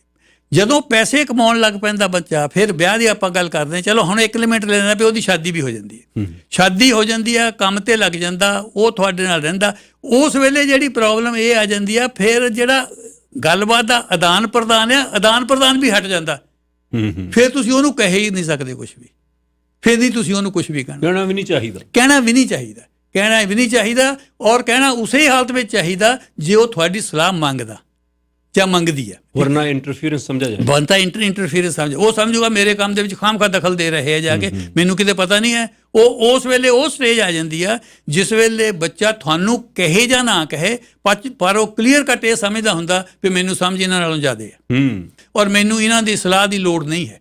ਔਰ ਉਸ ਵੇਲੇ ਉਹਨੂੰ ਫਿਰ ਸਲਾਹ ਦੇਣੀ ਨਹੀਂ ਚਾਹੀਦੀ ਜਦ ਤੱਕ ਕਿ ਉਹ ਸਲਾਹ ਮੰਗੇ ਨਾ ਜਾਵੇ। ਇੱਕ ਖਾਸ ਤੌਰ ਤੇ ਜਿਹੜੀ ਗੱਲ ਤੇ ਮੈਂ ਜ਼ੋਰ ਦੇਣਾ ਚਾਹੁੰਦਾ, ਉਹ ਆਪਣੀ ਕਮਿਊਨਿਟੀ ਵਿੱਚ ਕਾਫੀ ਹੱਦ ਤੱਕ ਜਿਹੜੇ ਬੱਚਿਆਂ ਨਾਲ ਰਿਲੇਸ਼ਨ ਟੈਂਸ ਹੋਏ ਆ, ਉਹ ਮੈਰਿਜ ਕਰਕੇ ਵੀ ਹੋਏ ਆ, ਵਿਆਹ ਕਰਕੇ ਕਾਫੀ ਟੈਂਸ ਹੋਏ ਆ। ਕਿਉਂਕਿ ਅਸੀਂ ਜਿੱਥੋਂ ਰੇਜ਼ ਹੋ ਕੇ ਆਏ ਹਾਂ, ਸਾਡੇ 'ਚ ਇਹ ਸਮਝਿਆ ਜਾਂਦਾ ਵੀ ਜੀ ਬੱਚੇ ਦੀ ਜਿਹੜੀ ਸ਼ਾਦੀ ਕਰਨੀ ਹੈਗੀ ਉਹ ਮਾਂ-ਬਾਪ ਦਾ ਰੋਲ ਆ, ਔਰ ਉਹ ਕਹੋਗੇ ਲਓ ਜੀ ਦੋਹਾਂ ਨਿਆਣਿਆਂ ਦਾ ਵਿਆਹ ਕਰਤਾ, ਮੈਂ ਤਾਂ ਮੁਕਤ ਹੋ ਗਿਆ। ਉਹ ਸਮਝਦਾ ਵੀ ਜਿੰਨੀ ਦੇਰ ਤੱਕ ਇਹਨਾਂ ਦੀ ਸ਼ਾਦੀ ਨਹੀਂ ਹੁੰਦੀ, ਮੈਂ ਆਪਣੀਆਂ ਜ਼ਿੰਮੇਵਾਰੀਆਂ ਤੋਂ ਮੁਕਤ ਨਹੀਂ ਹੋਇਆ ਉਨੀ ਦੇਰ ਤੱਕ, ਜਾਂ ਨਹੀਂ ਹੋਏ ਅਸੀਂ। ਇੱਥੇ ਜਿਹੜੇ ਹੈਗੇ ਉਹ ਕਹਿੰਦੇ ਵੀ ਸ਼ਾਦੀ ਕਰਨੀ ਆ ਜਾਂ ਸ਼ਾਦੀ ਨਹੀਂ ਕਰਨੀ, ਠੀਕ ਹੈ। ਹੁਣ ਇਹਦੇ ਵਿੱਚ ਮੈਂ ਜ਼ਾਤੀ ਤੌਰ ਤੇ ਸਮਝਦਾ ਵੀ ਇੰਟਾਇਰਲੀ ਬੱਚਿਆਂ ਤੇ ਛੱਡ ਦਿਓ, ਫੋਰਸ ਨਾ ਕਰੋ। ਇੰਸਪਾਇਰ ਜੇ ਕਰ ਸਕਦੇ ਹੋ ਕਰ ਦਿਓ, ਇੰਸਪਾਇਰ ਕਰ ਦਿਓ। ਹਾਂ, ਇੰਸਪਾਇਰ ਕਰ ਸਕਦੇ ਆ ਤਾਂ ਉਹ ਤੁਸੀਂ ਕਰ ਦਿਓ, ਪਰ ਇਹ ਨਾ ਹੋਵੇ ਜਾ ਕੇ ਵੀ ਉਹਨੂੰ ਕਹੇ ਤੂੰ ਹੁਣ ਇੰਨੇ ਸਾਲਾਂ ਦਾ ਹੋ ਗਿਆ, 30 ਦਾ ਹੋ ਗਿਆ ਤੇ ਅਜੇ ਵਿਆਹ ਨਹੀਂ ਕਰਾਇਆ, ਸਾਡੇ ਤਾਂ ਵਿਆਹ ਹੋ ਗਏ ਸੇ ਬਾਈ, ਵਿਆਹ ਕਰਾ ਨਹੀਂ ਕਰੋ ਨਿਕਲ ਜਾ, ਨਹੀਂ ਤਾਂ ਏਦਾਂ ਕਰ ਲਾ। ਅੱਛਾ, ਉਹ ਫਿਰ ਕੀ ਹੋਊਗਾ, ਉਹ ਫਿਰ ਘਰੋਂ ਨਿਕਲਣਾ ਪ੍ਰੈਫਰ ਕਰੂਗਾ, ਕਿਉਂਕਿ ਉਹ ਤੁਹਾਤੋਂ ਬਿਨਾਂ ਗੁਜ਼ਾਰਾ ਕਰ ਸਕਦਾ। ਉੱਥੇ ਪੋਜੀਸ਼ਨ ਹੋਰ ਸੀ, ਉੱਥੇ ਕੀ ਸੀ, ਤੁਹਾਤੋਂ ਬਿਨਾਂ ਉਹਦਾ ਗੁਜ਼ਾਰਾ ਨਹੀਂ ਸੀ ਹੁੰਦਾ। ਜਿਹੜਾ ਫਾਈਨੈਂਸ ਸਾਰਾ ਤੁਹਾਡੇ ਕੋਲ ਹੁੰਦਾ ਸੀ, ਤੁਹਾਡੇ ਤੇ ਨਿਰਭਰ ਕਰਦਾ ਸੀ, ਤੁਹਾਡੀ ਗੱਲ ਮੰਨਣੀ ਪੈਂਦੀ ਉਹਨੂੰ ਸੀ, ਕਿਉਂਕਿ ਖੇਤੀ ਦੇ ਸਾਰੇ ਫਾਈਨੈਂਸ ਜਿਹੜੇ ਫਾਦਰ ਕੋਲ ਹੁੰਦੇ ਸੀ। ਇੱਥੇ ਇੱਦਾਂ ਨਹੀਂ ਹੈ, ਇੱਥੇ ਹੋ ਸਕਦਾ ਉਹਦੇ ਫਾਈਨੈਂਸ ਤੁਹਾਡੇ ਨਾਲੋਂ ਤਕੜੇ ਹੋ ਜਾਣ ਜਾ ਕੇ, ਠੀਕ ਹੈ ਨਾ। ਉਹ ਫਿਰ ਜਿਹੜਾ ਹੈਗਾ ਆ, ਉਹ ਤੁਸੀਂ ਉਹਨੂੰ ਕਹਿੰਦੇ ਵੀ ਸ਼ਾਦੀ ਕਰ ਜਾ। ਹੁਣ ਇੱਥੇ ਕੀ ਆ, ਸ਼ਾਦੀ ਜਿਹੜਾ ਹੈਗਾ ਆ, ਉਹਨਾਂ ਨੂੰ ਫਰੀਡਮ ਹੋਣੀ ਚਾਹੀਦੀ, ਉਹਨਾਂ ਨੂੰ ਫਰੀਡਮ ਹੋਣੀ। ਮੈਂ ਹੁਣ ਇਹ ਇਸ ਗੱਲ ਕਹਿ ਦਵਾਂ, ਸਟਿਗਮਾ ਵੀ ਹੈ ਨਹੀਂ, ਕੋਈ ਸਟਿਗਮਾ ਨਹੀਂ ਹੈ। ਜੋ ਨਹੀਂ ਬੱਚੇ ਨੋ ਨੋ ਨੋ ਨੋ ਬਿਲਕੁਲ ਨਹੀਂ। ਇਸ ਗੱਲ ਆ ਤੂੰ ਚੰਗਾ ਹੋਇਆ ਮੈਨੂੰ ਯਾਦ ਕਰਾਤਾ ਤੁਸੀਂ ਇਹ ਜਾ ਕੇ। ਇਸ ਗੱਲ ਤੇ ਇਹ ਨਾ ਸਮਝਿਓ ਵੀ ਮੇਰੇ ਜਿਹੜੇ ਹੈਗੇ ਬੱਚੇ ਨੇ ਜਾਂ ਸ਼ਾਦੀ ਨਹੀਂ ਕੀਤੀ ਤਾਂ ਸ਼ਾਇਦ ਮੈਨੂੰ ਸਮਝਿਆ ਜਾਊਗਾ ਵੀ ਇਹ ਤਾਂ ਵੀ ਬਹੁਤ ਸਟਿਗਮਾ ਆ, ਦਾਗ ਹੈ ਇਹਨਾਂ ਦੀ ਫੈਮਿਲੀ ਵਿੱਚ ਤਾਂ ਇਹਦੇ ਬੱਚੇ ਨੇ ਵਿਆਹ ਨਹੀਂ ਕੀਤਾ। ਨੋ, ਕੋਈ ਇੱਦਾਂ ਦਾ ਫਰਕ ਨਹੀਂ ਪੈਂਦਾ। ਜਿਹੜੇ ਵਿਆਹ ਹੋਇਆ ਜਾਂ ਤੁਹਾਨੂੰ ਜਿਹੜਾ ਖੁਸ਼ੀ ਰੱਖਣਾ ਜ਼ਰੂਰੀ ਨਹੀਂ ਹੈ ਵੀ ਵਿਆਹ ਉਹਨੇ ਖੁਸ਼ੀ ਰੱਖਣਾ ਜਾਂ ਨਾ ਵਿਆਹ ਉਹਨੇ ਖੁਸ਼ੀ ਰੱਖਣਾ। ਇਹ ਤੁਹਾਡੀ ਸਿੱਖਿਆ ਤੇ ਡਿਪੈਂਡ ਕਰਦਾ ਫਿਰ ਕਿੱਦਾਂ ਦੀ ਸਿੱਖਿਆ ਦਿੰਦੇ ਹੈਗੇ। ਸੋ ਉਹ ਜਿਹੜਾ ਹੈਗਾ ਆ ਵਿਆਹ ਕਰਾਉਂਦੇ ਆ ਜਾਂ ਨਹੀਂ ਕਰਾਉਂਦੇ, ਜਾਂ ਲੇਟ ਕਰਾਉਂਦੇ ਆ ਜਾਂ ਬਿਲਕੁਲ ਹੀ ਨਹੀਂ ਕਰਾਉਂਦਾ, ਜਾਂ ਬੱਚਾ ਪੈਦਾ ਕਰਦੇ ਆ ਜਾਂ ਬੱਚਾ ਨਹੀਂ ਪੈਦਾ ਕਰਦੇ, ਇਹਦੇ ਤੇ ਬਿਲਕੁਲ ਇਹ ਘਰ ਦਾ ਪੀਸ ਗਵਾਓ ਨਾ। ਇਹਦੇ ਤੇ ਨਾ ਇਹ ਬੱਚਿਆਂ ਤੇ ਰਹਿਣ ਦਿਓ। ਜੋ ਕੁਝ ਕਰਨਾ ਚਾਹੁੰਦੇ ਆ ਉਹ ਉਹਨਾਂ ਨੂੰ ਕਰ ਲੈਣ ਦਿਓ। ਜੇ ਤੁਹਾਨੂੰ ਪੁੱਛਦੇ ਆ ਤੁਸੀਂ ਜ਼ਰੂਰ ਐਡਵਾਈਸ, ਜੇ ਤੁਹਾਨੂੰ ਪੁੱਛਦੇ ਆ ਤਾਂ ਸਲਾਹ ਜ਼ਰੂਰ ਦਿਓ ਉਹਨਾਂ ਨੂੰ ਜਿਹੜੀ ਹੈਗੀ ਆ। ਉਹ ਸਲਾਹ ਜਿਹੜੀ ਦੇ ਦਿਆ, ਉਹ ਮੈਨੂੰ ਇਹ ਵੀ ਨਹੀਂ ਪਤਾ ਵੀ ਸਲਾਹ ਅਸੀਂ ਸਹੀ ਦੇਵਾਂਗੇ ਜਾਂ ਗਲਤ ਦੇਵਾਂਗੇ, ਪਰ ਠੀਕ ਹੈ ਫਿਰ ਸਲਾਹ ਤੁਸੀਂ ਦੇ ਦਿਓ ਵੀ ਮੇਰੇ ਖਿਆਲ ਦੇ ਵਿੱਚ ਇੱਦਾਂ ਹੈ, ਬਾਕੀ ਜੋ ਤੈਨੂੰ ਠੀਕ ਸਮਝਦਾ ਉਹ ਤੂੰ ਕਰ ਲਾ। ਬਹੁਤੇ ਮਾਪੇ ਆ ਜਿਹੜੇ ਉਹ ਬੱਚਿਆਂ ਨੂੰ ਆਪਣੀ ਸਾਰੀ ਉਮਰ ਦੀ ਕਮਾਈ ਵਗੈਰਾ ਜੋ ਪੈਸੇ ਆ ਉਹਨਾਂ ਨੂੰ ਦੇਣਾ ਪਸੰਦ ਕਰਦੇ ਆ ਔਰ ਦੇ ਵੀ ਦਿੰਦੇ ਆ। ਹਾਂਜੀ, ਤੁਸੀਂ ਇੱਕ ਵਾਰੀ ਇਹ ਗੱਲ ਕੀਤੀ ਸੀ ਬਰੀਫਲੀ ਕਿ ਬੱਚਿਆਂ ਨੂੰ ਪੈਸੇ ਨਹੀਂ ਦੇਣੇ ਚਾਹੀਦੇ, ਆਪਣੇ ਬੁਢਾਪੇ ਲਈ ਰੱਖਣੇ ਚਾਹੀਦੇ। ਦੇਖੋ ਸਿੰਘ ਸਾਹਿਬ, ਮੈਂ ਇੱਕ ਤੁਹਾਨੂੰ ਗੱਲ ਦੱਸਦਾ। ਹੁਣ ਮੈਂ ਫੇਰ ਮੈਨੂੰ ਉਦੋਂ ਦਾ ਬੜੀ ਖੁਦਗਰਜ਼ੀ ਦੀ ਗੱਲ ਲੱਗੀ, ਪਰ ਬਾਅਦ ਫਿਰ ਮੈਂ ਸੋਚਿਆ ਮੈਂ ਤਾਂ ਇਸ ਗੱਲ ਦੇ ਵੀ ਹੱਕ ਦੇ ਵਿੱਚ ਨਹੀਂ ਹੈ ਵੀ ਤੁਹਾਡੇ ਬੱਚੇ ਨੇ ਓਲਡ ਏਜ ਦੇ ਵਿੱਚ ਤੁਹਾਡਾ ਜੇ ਧਿਆਨ ਰੱਖਣਾ ਤਾਂ ਇਸ ਗੱਲ ਕਰਕੇ ਨਹੀਂ ਰੱਖਣਾ ਹੈਗਾ ਵੀ ਤੁਸੀਂ ਉਹਨੂੰ ਉਹਦੇ ਜਵਾਨੀ ਦੇ ਵਿੱਚ ਮਹਿੰਗੀ ਕਾਰ ਖਰੀਦ ਕੇ ਦਿੱਤੀ ਸੀ ਜਾਂ ਤੁਸੀਂ ਉਹਨੂੰ ਆਹ ਦੇ ਦਿੱਤਾ। ਮਹਿੰਗੀ ਕਾਰ ਦੇਣ ਨਾਲੋਂ ਤੁਸੀਂ ਜਿਹੜੀ ਲੈ ਕੇ ਦੇਣ ਨਾਲੋਂ ਉਹਦੇ ਵਿੱਚ ਸ਼ੁਕਰਗੁਜ਼ਾਰੀ ਤੇ ਜ਼ੋਰ ਲਾਓ। ਇਸ ਗੱਲ ਦੇ ਉੱਤੇ ਵੈਲਿਊਜ਼ ਡਿਵੈਲਪ ਕਰੋ। ਉਹਦੇ ਅੰਦਰ ਕੰਪੈਸ਼ਨ ਦੱਸਣ ਦੀ ਲੋੜ ਆ, ਰਹਿਮ, ਦਇਆ, ਸਨਮਾਨ, ਇੱਦਾਂ ਦੀਆਂ ਵੈਲਿਊਜ਼ ਪੈਦਾ ਕਰਨ ਦੀ ਇਹਦੀ ਘਰ 'ਚ ਅਕਸਰ ਗੱਲ ਹੋਣੀ ਚਾਹੀਦੀ ਹੈ।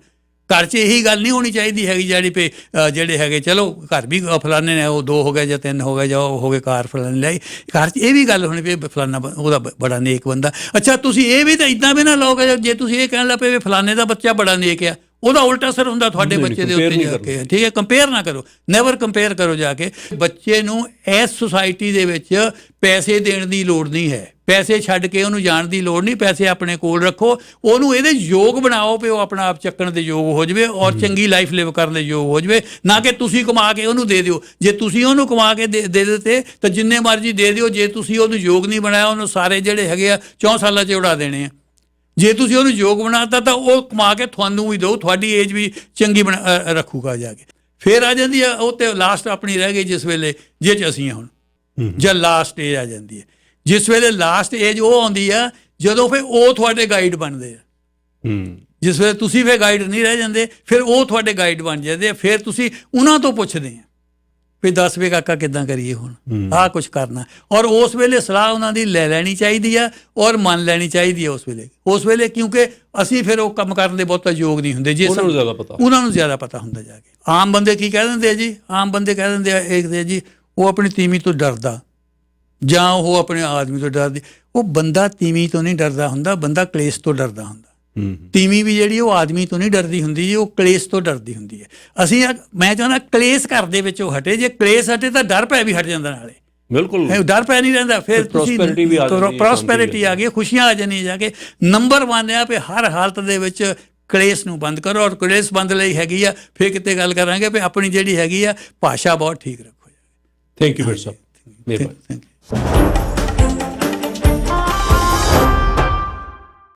ਮੋਦੀ ਸਰਕਾਰ ਦੀ ਕਿਸਾਨਾਂ ਪ੍ਰਤੀ ਬੇਰਹਿਮੀ, ਤਾਨਾਸ਼ਾਹੀ ਅਤੇ ਦੇਸ਼ ਮਾਰੂ ਨੀਤੀਆਂ ਦੀ ਚਰਚਾ ਅੱਜ ਦੁਨੀਆ ਭਰ ਦੇ ਵਿੱਚ ਹੋ ਰਹੀ ਹੈ ਔਰ ਕਿਸਾਨੀ ਸੰਘਰਸ਼ ਦੀ ਹਮਾਇਤ ਦੇ ਵਿੱਚ ਦੁਨੀਆ ਦੀਆਂ ਵੱਖ-ਵੱਖ ਸ਼ਖਸੀਅਤਾਂ ਦੇ ਅਸੀਂ ਸੁਨੇਹੇ ਨਿਤ ਦਿਹਾੜੇ ਸੁਣਦੇ ਹਾਂ।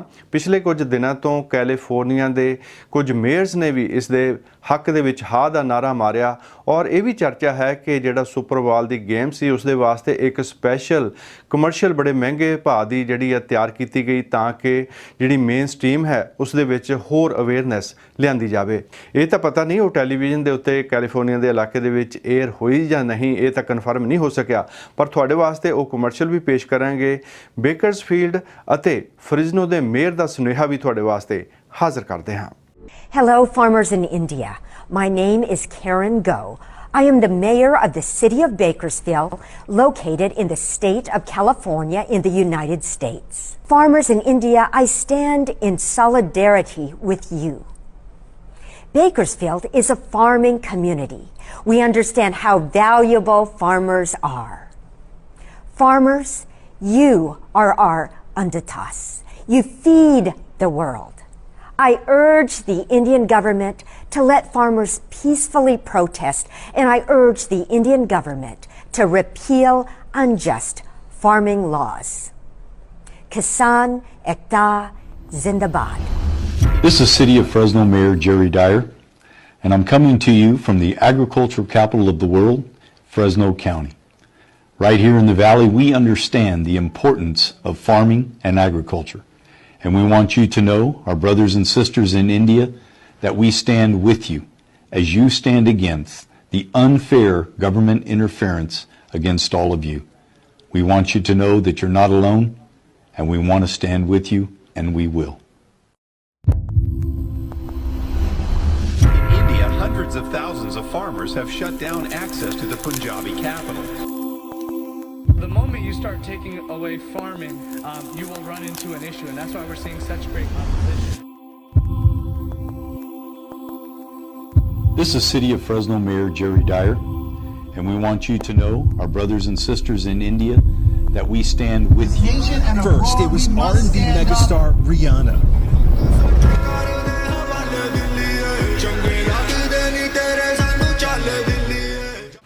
ਇਸ ਤੋਂ ਇਲਾਵਾ ਮੈਂ ਤੁਹਾਨੂੰ ਦੱਸ ਰਿਹਾ ਸੀ ਕਿ ਦੇਸ਼ ਪ੍ਰਦੇਸ਼ ਟੀਵੀ ਦਾ YouTube ਚੈਨਲ ਜਿਹੜਾ ਹੈ ਉਹ ਕਾਫੀ ਮਕਬੂਲ ਹੁੰਦਾ ਜਾ ਰਿਹਾ ਹੈ ਕਿਉਂਕਿ ਦੇਸ਼ ਪ੍ਰਦੇਸ਼ ਟੀਵੀ ਦੀ ਟੀਮ ਦੇ ਵਿੱਚ ਇਜ਼ਾਫਾ ਕੀਤਾ ਗਿਆ ਹੈ। ਮੋਹਾਲੀ ਦੇ ਵਿੱਚ ਵੀ ਸਟੂਡੀਓ ਹੈ ਔਰ ਸਾਡੀ ਟੀਮ ਜਲੰਧਰ ਅਤੇ ਦਿੱਲੀ ਦੇ ਵਿੱਚ ਵੀ ਕੰਮ ਕਰ ਰਹੀ ਹੈ। ਹਰ ਰੋਜ਼ ਤਾਜ਼ੀਆਂ ਰਿਪੋਰਟਸ ਤਿਆਰ ਕੀਤੀਆਂ ਜਾਂਦੀਆਂ ਹਨ।